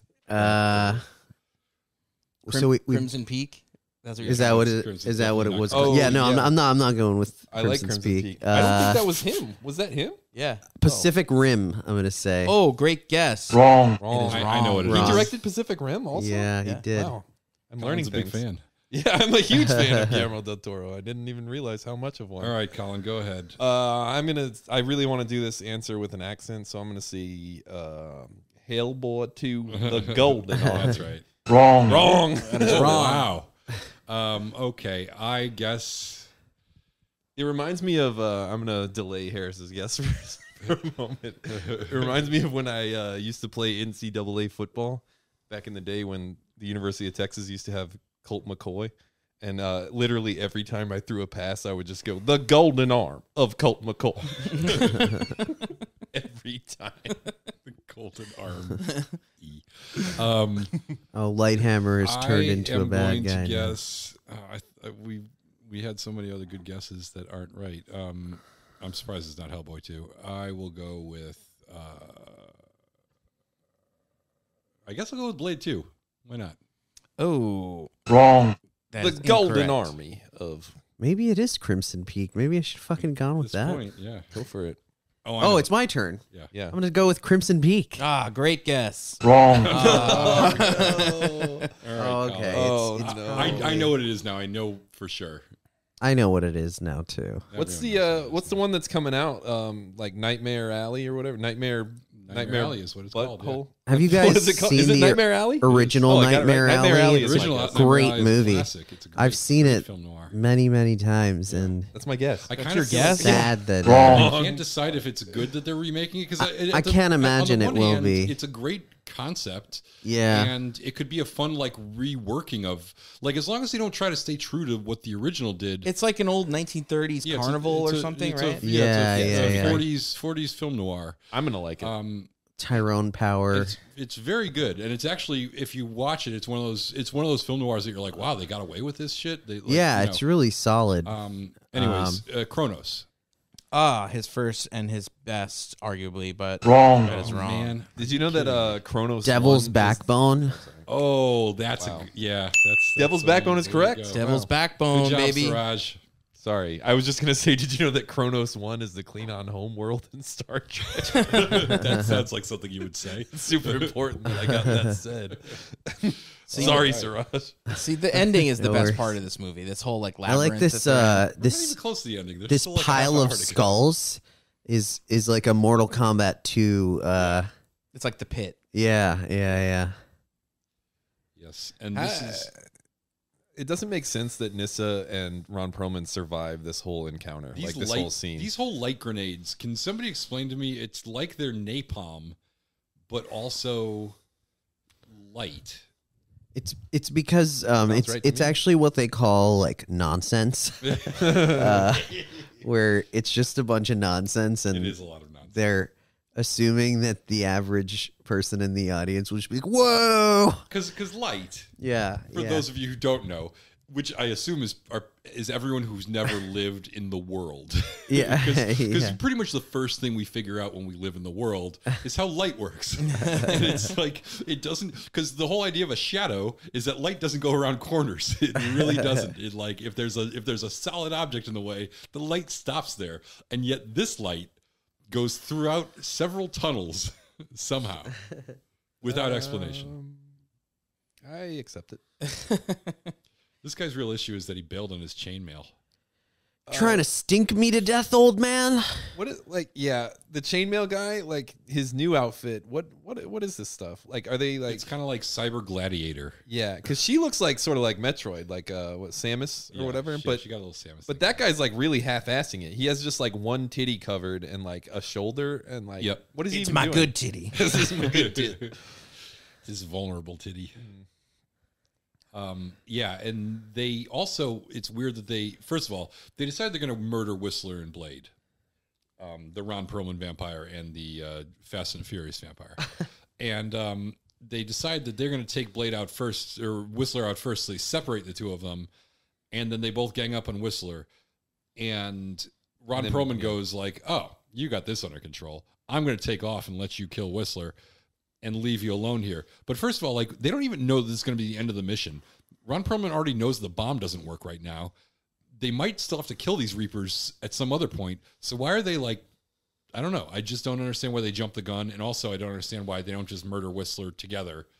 And instead Ron Perlman does. Some characters need to be in some scenes and out of some scenes. Oh, I see. Yeah. Yeah. That actually makes a lot of sense. I don't know if you guys like have been clocking like how these Reapers like run, how they kind of run on all fours. Yeah. I had this How do they fri- stick to the ceiling? I don't know. That's crazy. I had this friend growing up who used to do this thing. It was like an inside joke called the Beast Run, and he would like literally run like that. And he just looked so funny when he did it. Like it was just really. It is pretty funny. Yeah, and that's just what it makes me think of. This every time I see that. friend of yours, did he have a name? Did it start with M? Yes, his name was. Did it end with Night Shyamalan? Yeah, my good buddy M Night. My good buddy M. Night Shyamalan, inventor of the Beast Oh my Run. god! Imagine working on an M. Night Shyamalan movie. He starts doing the Beast Walk. You're just The like, Beast where- Run, get it where right. am I? He likes to just move around on all fours sometimes. It's a weird thing. He actually taught James McAvoy how to do that. For the, Yeah, Blade 2. I mean, who Reminds me who- of who picked this series again? it was it me. feels like a Colin, it feels like a was Colin me. pick. Yeah, this is like the most Colin thing you've ever done, I think. This movie's good. This movie is actually good though. I really? I mean, really? We're getting to that point in the podcast. We might as well talk about it. Here's how you can tell. Like, will you ever watch this movie? No, again? I never would have watched this again if it weren't for this podcast. Yeah. You know what? I probably wouldn't watch this movie again, but we watch a lot of movies that I like that I will never watch again. Just because I don't see a value in watching the thing again doesn't mean I wouldn't. I mean, I'm already watching it for the third time here today, so it's not like I'm already watching it way more than I thought I would. This is one of those ones that I don't regret watching a second time or a third time. And Harris will love a movie and like not watch it again. Yeah, like I'll go out of my way not to watch Blade Trinity ever again. You know, like there's a limit to how many times you can watch that. I will probably never watch the first Blade, and I think we all agreed we like that. Yeah, the first Blade is pretty solid. That one's pretty good. I think this one might be better. This one has its moments. Yeah, like this is great. The CGI is better. The stunts are better. The fights are better. The blood work is better because it's real. I think the story is nonsense. The science is nonsense. But you could say that about the first movie too, kind of. First movie's a little less ambitious. I don't know. To me, the biggest issue with this movie is that the story I don't know. It just feels like it has no impact. Like it's a bunch of really cool scenes kind of strung together. It has no forward momentum. Suraj, you just described a movie. No, but an action movie particularly. It is a comic book movie too. So like, some comic book movies are just like a lot of scenes in the middle of a story that isn't going anywhere. It has no ticking clock. That's what it is. Yeah. It's like the first movie is like he's got to stop him before La Magra comes out, and like Deacon Frost is bad, cool, and like he's got charisma. Whereas this movie, it's like, okay, I guess they're gonna stop these guys eventually.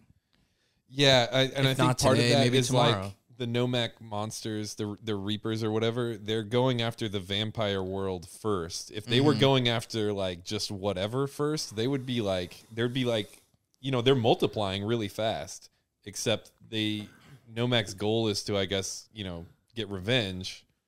So he's got his little creepy boys like going after vampires specifically. Yeah, in a way, it's kind of like it's kind of a weird kind of slow burn for an action movie because it's got all this plot to set up about why Blade should get involved with these other vampire strike team, whatever they are, the blood pack. And then there has to be a twist and a backstabber. Yeah. The twist, Nomak was the big vampire's son all along. Which I could see the resemblance. Yeah, let's quickly talk about the ending. Well,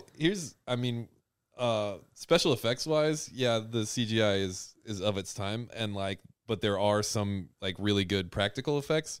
I do have one problem with one practical effect. When Blade dives into the blood jacuzzi and comes back out, that blood is not thick. It looks like Kool-Aid. It doesn't. It doesn't even like stick to him the way blood would. Yeah, even when the old granddad vampire goes into the jacuzzi, you could tell it's like water, just water with red. I mean, that's a complaint you could have for any. The first time a movie actually does a pool or splash of blood, that's like viscous, it'll be the first time ever. Because think about like The Shining, the elevator doors open, that's water. It's always going to be water. Yeah, but they don't make the mistake of like having someone go into that blood and then like. But you can tell just by the way it's moving that it doesn't have the viscosity of. I think it was Hostel 2 or Turistas or Hostel 1. One of these movies had a very deep cut. A scene where a woman, like she's got this other woman hanging above her, and she like cuts into her and bathes in her blood. It's Hostel 2. Is it Hostel 2? And there it's like pretty fucking like. That's so confident. It's like thick. And I know because I have a great story. I one time when I first moved to LA, my mom still lived in New York, and she came out for something to like visit me for a week, and we were walking around Hollywood and checking out like the Chinese theater and all that stuff. She had never seen that before, and when we were at the Chinese theater, there was a premiere going on. I think you mean the Asian American theater. I'm pretty sure they don't call it Chinese anymore. I'm just kidding. There was a premiere going on, and it was for Hostel 2, and like Eli Roth came out, and like some other celebrities, like who I was like, oh, that's the director of the movie, or whatever. And then we walked somewhere else, and there's like another movie theater around there, and we were like, oh, let's just go see this movie. Like, you know, now we're kind of like in the hostel. We're in the hostel like vibe. We've seen all the actors, and I went to see Hostel 2 with your mom, with my mom, and it's like the most brutal, violent movie like ever. And that scene you're talking about is a naked chick, hanging upside down, and she cuts her open, and like bathes in her blood. It's insane.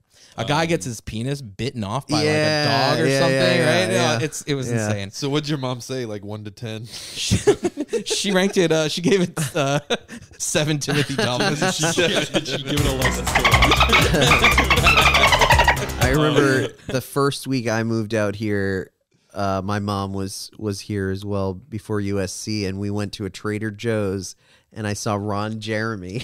Oh my god! and I was like, "Oh shit, mom!" And then she was like, "What?" And I was like, "Nothing." I thought this story was about to end the same Nothing way. at all. So I told my mom, "Hey, that's Ron Jeremy." We got to go watch. We're in the Ron Jeremy mode now. In the car ride back, she was like, "Oh, by the way, Suraj, I got Ron Jeremy's autograph."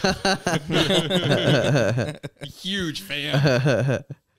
What was like, we've probably talked about this at some point, but what was the most embarrassing movie you've ever watched with your parents where you were just like, oh my God, I can't believe I got to sit in the room and watch this? I may have told you guys this story once, but my Nana, she's no longer with us, but she was an avid moviegoer. Her and her friend used to go see, you know, movies every weekend, and she would see the most random stuff. And like the way they would choose the movie is they would just go into the lobby and like look at the posters in the lobby and be like, this looks good, let's go see this. And so, you know, every now and then she'd be like, oh, I saw this unexpected movie, and you'd be like, Nana, that's not for you, you know, or whatever. And one day, it was starring this actor named Ron Jeremy. He was very talented, but I didn't care for the plot. Hostel 2 was pretty tame, I gotta say. No, one time she came over and she was like, oh, I just saw this crazy movie. It was called Brokeback Mountain. She's like, we thought it was a cowboy movie. Did you know gay guys could be in love? Did you know? Just like, you know, it's not all just butt stuff like it is on the internet. If Blade knew that the bomb wasn't going to work, why'd he look so fucking disappointed when it didn't he's go selling up? it, man. Who is he? Although if you're going to take out one of them, definitely use that like on the bigger, stronger vampire guy and not stupid Scud. No, you got to set up the fight. I think it's badass when he goes into the pool of blood and comes back out and like has the fight with like the mini boss or whatever. I mean, yeah, we all know why plot-wise that doesn't make sense. I also so badly thought, like, I have this memory in my head of him bursting out of a pool of blood, being like, ah, but he doesn't do that. He just kind of like calmly walks out of it. Yeah, I did you ever have that DMX album? Yeah, on the cover where he's like, I remember it being like really similar because those are from like the same time period. But it kind of wasn't that similar. Yeah. That one, on the DMX album, correct me if I'm wrong, we can Google this. The blood looks thicker. I'll Google it. It does look thicker. Everyone's staring straight ahead. I also want to like say something positive about the Guillermo Del Toro's use of production design, and like his sets are always really fucking cool looking, and almost, you know, like we're Bond experts here, like almost like Bond villain-esque, you know, like his sets. I feel like I'm sitting here now thinking, I'm like, he would make a good Bond movie director. Oh, sure. Yeah, you're right. I think that's really interesting. Would. Yes, that's a great thought and a great choice. But like, it would have to. The villain of the Bond movie would have to be like something with mutants or something. Well, I mean, like a goat. He would, like a basket case. He would really play into like the deformity of like the villain. You know how they always have like a weird eye or something. Yeah. It's like a weird conjoined twin growing out of his forehead. Yeah. This is thicker, right? You and I are very much alike, Mr. Bond. I don't think so. Yeah, that's thick. I don't think so at all. Right. We have confirmed that the DMX album cover, the blood does look a little thicker. Nice work, Colin. This is one of the times when doing your own research paid off. Well, you know what they say: DMX's blood is thicker than water. This does have a good soundtrack too. Speaking of DMX, oh, is he on the soundtrack? I don't know if he's on the soundtrack, but DMX. I don't feel like he should be. Yeah, he should. DMX would fit in with the soundtrack. If he's not, someone needs to rectify this. Yeah, and so how does this movie end? Okay, what happens here? I don't remember. I think I just They're summarized harvesting this. his DNA. I summarized this in the plot, Matt, pretty clearly. I zone out and look at my phone when you do that. Oh, no. I was so far over, I just said they fight each other. Why are those and whatever. spikes so thick? I have no idea. Torture. So what happens at the end is Whistler escapes, and then he frees Blade, who's badly depleted, and then Blade jumps into the blood pool and jumps out and kills Reinhardt. I love that when Whistler's like dumping Blade into the blood pool, he like calls him son or something. It's like this is the moment. You know? Enjoy swimming in the blood pool, son. It's like they're finally acknowledging their relationship, but it's like while he's dumping him in a little blood jacuzzi, like it's just at the right time. How did Whistler get out of the handcuffs? He's just good at picking them. Oh, he's good. He's got Whistler skills. He picked them. Yes, he picks them, and then what's his name gets distracted when Ron Perlman Reinhardt gets distracted when Nomak Sets off the alarm, and they go into like lockdown mode, and then Whistler escapes into the vents, and they have those great air ducts where you can crawl through them from room to room. Just like real life. And then Nomak wreaks all sorts of havoc and kills everyone, and then he eventually kills Daddy Vampire when Greek Daddy Vampire can't negotiate some kind of peace, and then he also turns Nyssa. And then Blade comes in and he's like, now I'm going to fuck you up. And then he and Nomak have their huge fight. And then after he kills Nomak by stabbing him in that hole in his heart cage. Right, I remember now. And he gives Nyssa the vampire's death. Exactly, vampire's death, because she's going to turn into a Reaper and she wants to die a vampire. So they go out and they see the sunset. Oh, but she also she helps Nomak by betraying Greek Daddy Vampire and locking them in, even though there's an escape helicopter right outside. Right. It's a pretty good ending. It ties everything up. It gives everyone like moments of heroism. What's the final image? Is there a hint towards another one? I forget what the... He goes and catches up with that dude who he said. Oh, right. Feather Boa guy. In the like brothel or whatever you call those things, like the red light district or whatever. It hints at the sequel where he fights Feather Boa guy for a sustained 2.5 hours. No. That's his big enemy. Feather Boa guy has a big bed. Didn't work with the test audiences. All right, should we rank this thing? Yeah, I'd say we should. All right, Harris, you want to take us? There? Yeah, I will. God, I can't even remember what I gave Blade 1. I can't give this a higher score than Blade 1. All right, I'll tell you what you gave Blade 1. You just keep talking. All right, I will keep talking. Blade 1 a 9. Yeah, I think I gave Blade 1 a perfect score. Yeah. I think this actually holds up really well. I concede every point that Suraj and Matt will make about the plot being kind of all over the place, and we've talked about how the science doesn't make any sense. And but I think they kind of pull it off. It doesn't. It's dumb. And it doesn't make any sense, but it's a fun ride. It's got great production design. It's got great music. I have a question. Go ahead. Would you say that plots aren't even that important? I will not go on record as saying plots aren't that important, because that would contradict a lot of arguments we've had in the past. Damn, I was really almost got me. Harris, you gave Blade a 7. 7 Okay. Timothy Dolphin. This seems perfect, because I think this is probably on the same level as the first one, and I'm going to go a little lower because I don't think it is quite as good. But it is. I was like borderline 6.5, 6 to 7 range. I'm going to go with a 6 Timothy Dolphins for this one, because I think they do a lot of things really well. Among them, I think the cast is really strong. Aside from Nyssa, I think everyone else does well. There's no big names, but I think Luke Goss is actually a pretty compelling villain. I think the makeup effects on him and Greek Daddy Vampire are great. I think they're the real charisma that those villains have. And I think they just put him into a lot of fun fight scenes. Like you said, the set design is excellent. And the fight scenes just, what was the first Blade? It was just finding good locations and having good kung fu fights in them. And that's what this does really well. And actually ups the game a little bit on the special effects. So they don't throw enough innocent children in this movie. Yeah, this is the one that they really get away from the child throwing just a little bit. But other than that, I think it's a really solid film, and I think it's super entertaining, and I give it 6 Timothy Dolphins. Wow, beautiful. That's pretty good. That when Nomak roars with his mouth open.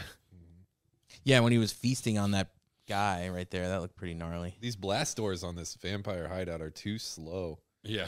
It's like they won't get us. The doors are just shutting really slow. Just pries them open anyways. But I also like that scene where it's like they lead up the steps to Nomak at the top of the steps and there's just bodies strewn about it. It's like the old Conan covers. Yeah, it looks cool. Suraj, do you want to take a crack at out of 10? Summarizing your thoughts out of 10? And we do this on a Timothy Dolphin scale. Yep. Okay. It's a long explanation. You know, I think it's do you do like a point thing, like a 2.5 or a 3? Like, do you do that, or do you do fractions? Or fractions are great. Yeah, our guests do it sometimes because we don't recommend them. I think I would go with like a. Well, I think a 5 maybe. I think a 5 is a little generous, but I think a 5. Yeah, I think there are little hints of, the Guillermo Del Toro that American audiences will grow to know and love gradually. I think the creature design is probably one of the bright spots.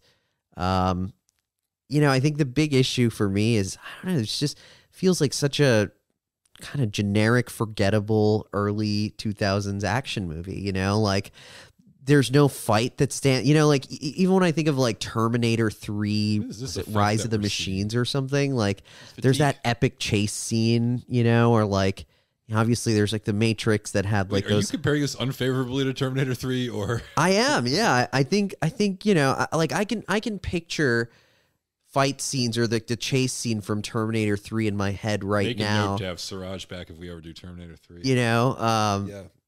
But I don't know, somehow like I just didn't remember anything about this movie except that I remember some of the fights looked like PlayStation games.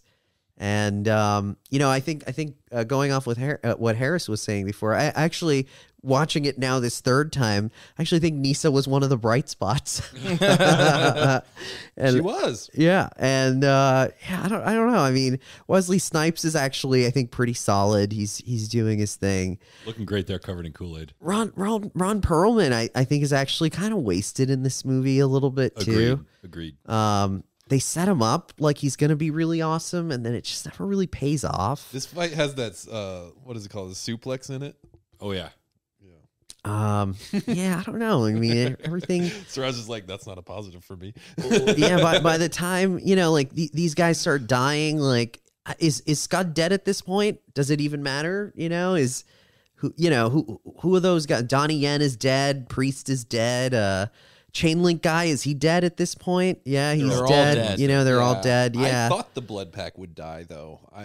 Well, yeah, of course, but I don't know. Does it matter? Like, do you feel anything? Like, does it matter that they're dead? Were any of their deaths just like really memorable? Just except for the factual information of their having died, because we're nearing the end of the movie. I don't know. I mean, thought it was memorable when. Did he kill Ron Perlman already? Did I miss it? No. Perlman's letting the goons go. Oh, yeah, man. He's kicking so much ass, though. Look at this. Look at that. Look at him go. His kicks. They're all attacking him one at a time, patiently waiting their turn to get their asses kicked. He's got the glow stick thing like he's back in Demolition Man. Yep. It's that classic bad guy trope of like letting the henchmen fight while you just stand there. Blade versus Simon Phoenix. That would be a great movie. I know. We've been saying it all along. Blade versus Simon Phoenix is like what everyone wants to see. All right. I'm going to... Here, wait. The suplex is coming. Okay. Let's just sit in silence. We gotta respect the suplex. Here it is. Oh, the long pause. Like, he looks him right in the eyes. Looks him right in the eyes. I'm gonna suplex this guy. You better watch. Ron Perlman's looking like Freddy Krueger a little bit. Yeah. Yep. You'd make a great Freddy Krueger. Let's be real. Too jacked. He's too tall. Really bizarre line. Some of the dialogue is just so bizarre and it's just so stupid. Like, this is great though. This is like this my is a great... dad said to my mom before killing her. Like what the fuck are you talking about? That moment was not earned. Like nothing about your presence in this movie. So Oh yeah, here we go. I totally understand what you're saying, but it's I don't know. Oh, he got him clean in half. Yeah, like the long way. God, the long way. That's pretty gnarly. All right. Yeah. All right. So Suraj gave it a 5. I think me and Suraj are meeting eye to eye here. I kind of feel like this movie is not as memorable as the first. It feels definitely lesser. However, there are certain qualities about this movie that are cool. I think the sets are really cool as I'm watching Chris Christopherson blow away a bunch of embryos. The weapons, we didn't mention that. The weapons are pretty cool in this. Like that gun he was just using with it's got like a knife, like a saw on it or something. I don't know. That looks pretty cool. I love anytime there's like gore effects in this movie. Like I think that is a highlight. And again, that's a sign of like things to come for Guillermo Del Toro. I also think Nyssa is a high point of this movie. She's pretty good. I was kind of curious, who she was and why I haven't seen her in anything else. So I had to look her up when I was watching this. And you guys aren't put off at all by the eyebrow dots? I love them. I love the eyebrow dots. Are you kidding me? They're a plus. Tasteful. If you're gonna have a face tattoo on a woman, like eyebrow dots all the way. Why not? Sorry, Matt. Go ahead. It's one of those movies for me that it's got cool ideas going on. Like the villains, the idea of them is cool. What they can do with their face and I don't know. I just feel like, yes, there's a lot of fighting and killing and stuff, but ultimately I just go numb when I watch a lot of that stuff. Whereas in the first movie, it was a little cooler. That opening blood rave scene in the first Blade movie is so memorable and it's so cool. And then there's just nothing like that in this movie, there's no one scene where I'm like, oh, this is the best scene of the movie. Or this is a really great, memorable, this is the thing of Blade 2 that's going to hold up in history. I think you would think that if the blood was thicker in the blood hot tub. Maybe.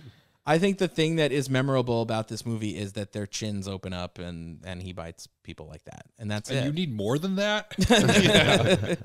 Having said that, I do think the second half of this movie is a lot better than the first half when the plot really starts to kick in and we get the more horror elements of it, of these things running around in the sewers and jumping out of water and stuff and pretty much when they start killing off main characters and stuff, that's when this really starts to get interesting. And so, yeah, I would call this a 100% he has green blood for some reason. Yeah, why? It's blue why? blood. He's a blue blood. And then the other guy had yellow blood when they cut his guts I think open. I heard that they had to change the Reaper blood color because they wanted them to be they were trying to maintain the rating. But is this rated PG-13? I thought this was rated R. Maybe it is rated R. I thought it was rated R too because he says motherfucker. Well, you might only say motherfucker once in this. I think you can get away with it. Yeah, that's another big thing, detractor. There's not enough motherfuckers in this movie. True. Yeah, the lines aren't as memorable. True. Yeah, I'm just going to go ahead and give this a 5 Timothy Dolphins.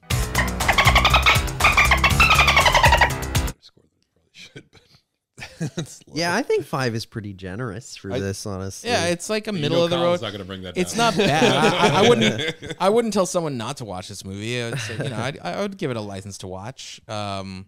It is rated R, yeah. Yeah. I feel like you guys can guess what my score is. 10 out of 10. No,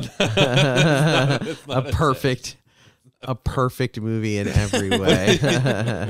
Just a perfect movie. Matt, what do you guess that I'm going to give it? You liked it. You usually like this sort of thing. Usually like this sort of thing. I don't know, an 8? It's rare for you to go 9. I would. It's rare for you to go 9. 8. It's also rare for you to go as low as a 6. So I think this is clearly in 7 or 8 territory. Yeah. That's what I was thinking. Now his blood looks like oil. What the hell? It's brown. They're gross. They have gross fluids inside them. He found the hole in his heart here. Yeah, it's got a heart cage hole. Yeah. Movies don't really need plots that much. You can just put stuff up there and have it happen. And as long as things are moving and there's, bright lights and pretty colors and stuff like that, you've got something there. Don't forget about the sounds. There's got to be sounds. There's got to be loud sounds. I appreciate it when there was a point where I don't know if you guys know this, but historically there was a point when the movies, they didn't come with sound. They had to play little pianos in the theaters. Because even then they were like, we can't watch it in silence. Right, yeah. And then eventually they decided to add sound to the movies. And some people, they said, oh, I don't know if this is a good idea. But I'm going to come out and say that I think it was a good idea. It's kind of worked out. Yeah, I think I think it's going to catch on. If given enough time, I think these talkies are probably going to become the regular thing. Yeah.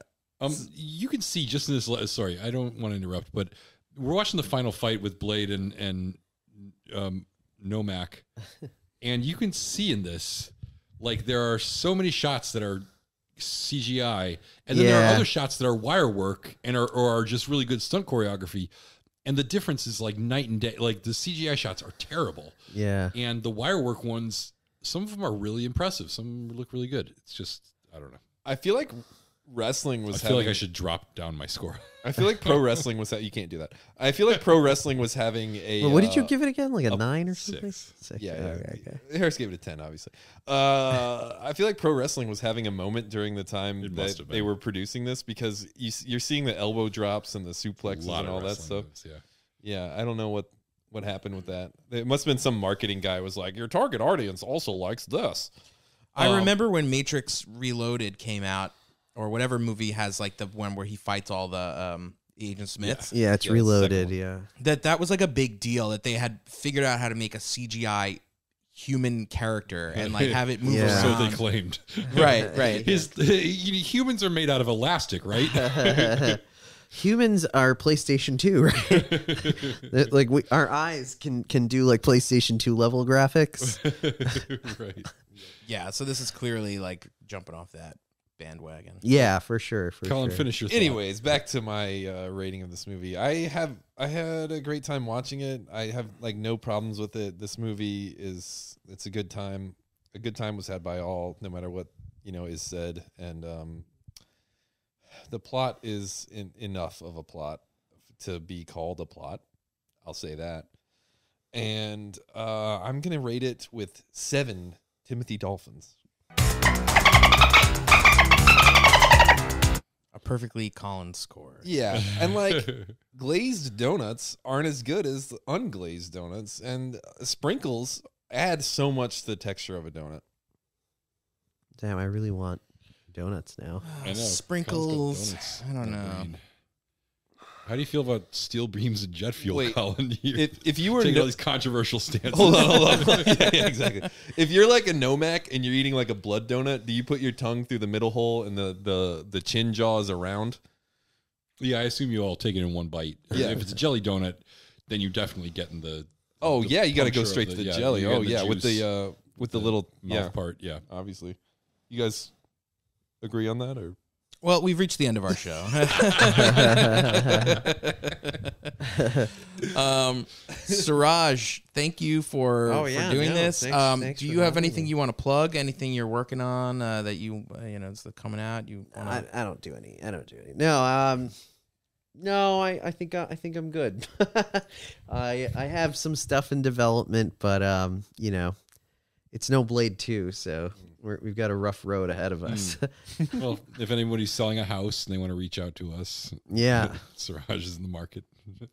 exactly. Oh, no one's going to listen to this show. By the time it comes out, the Omicron is going to have killed everyone. Killed We're everyone. gonna Yeah. be living in a post-apocalyptic Blade-like society. Yeah, exactly. The Reapers have taken over. The Reapers.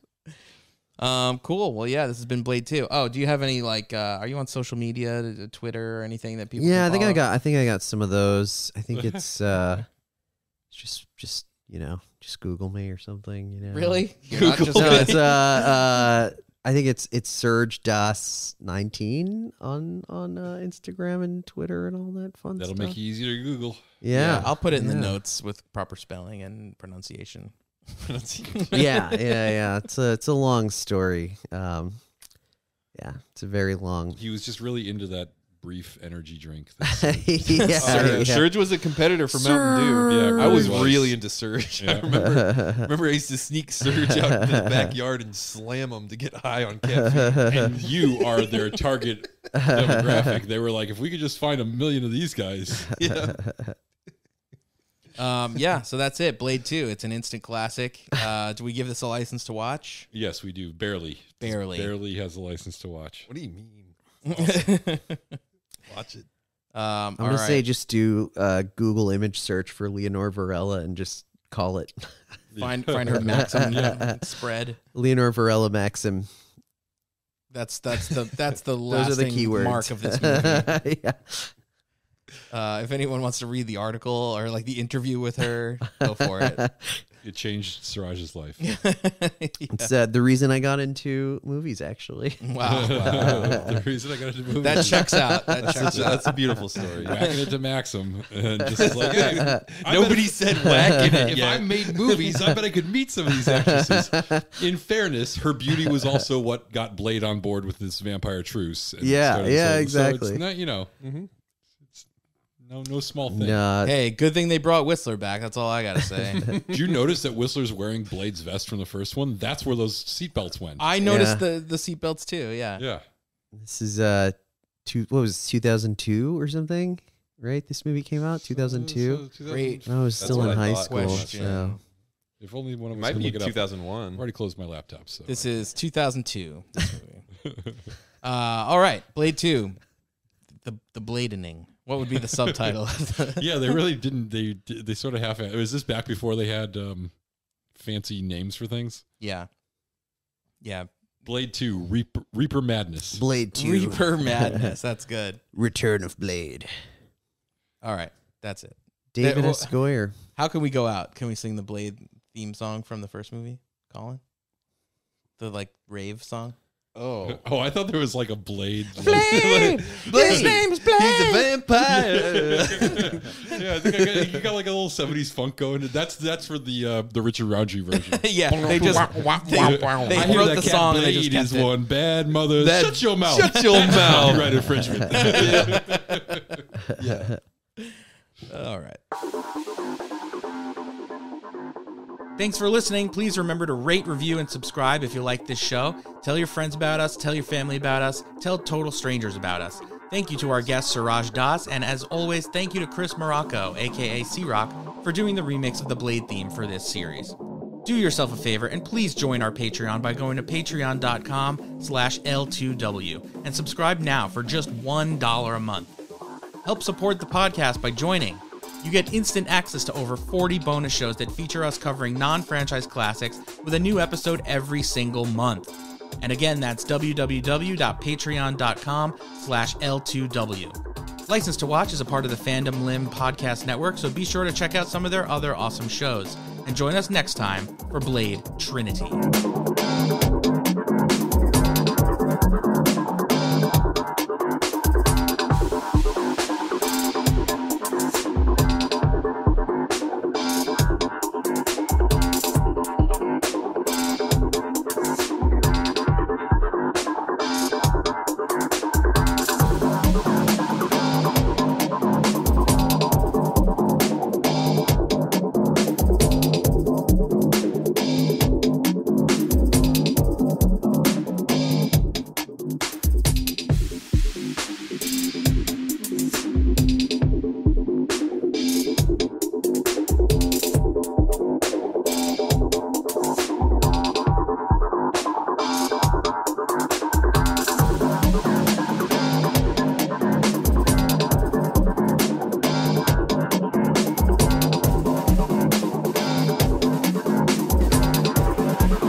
Thank you.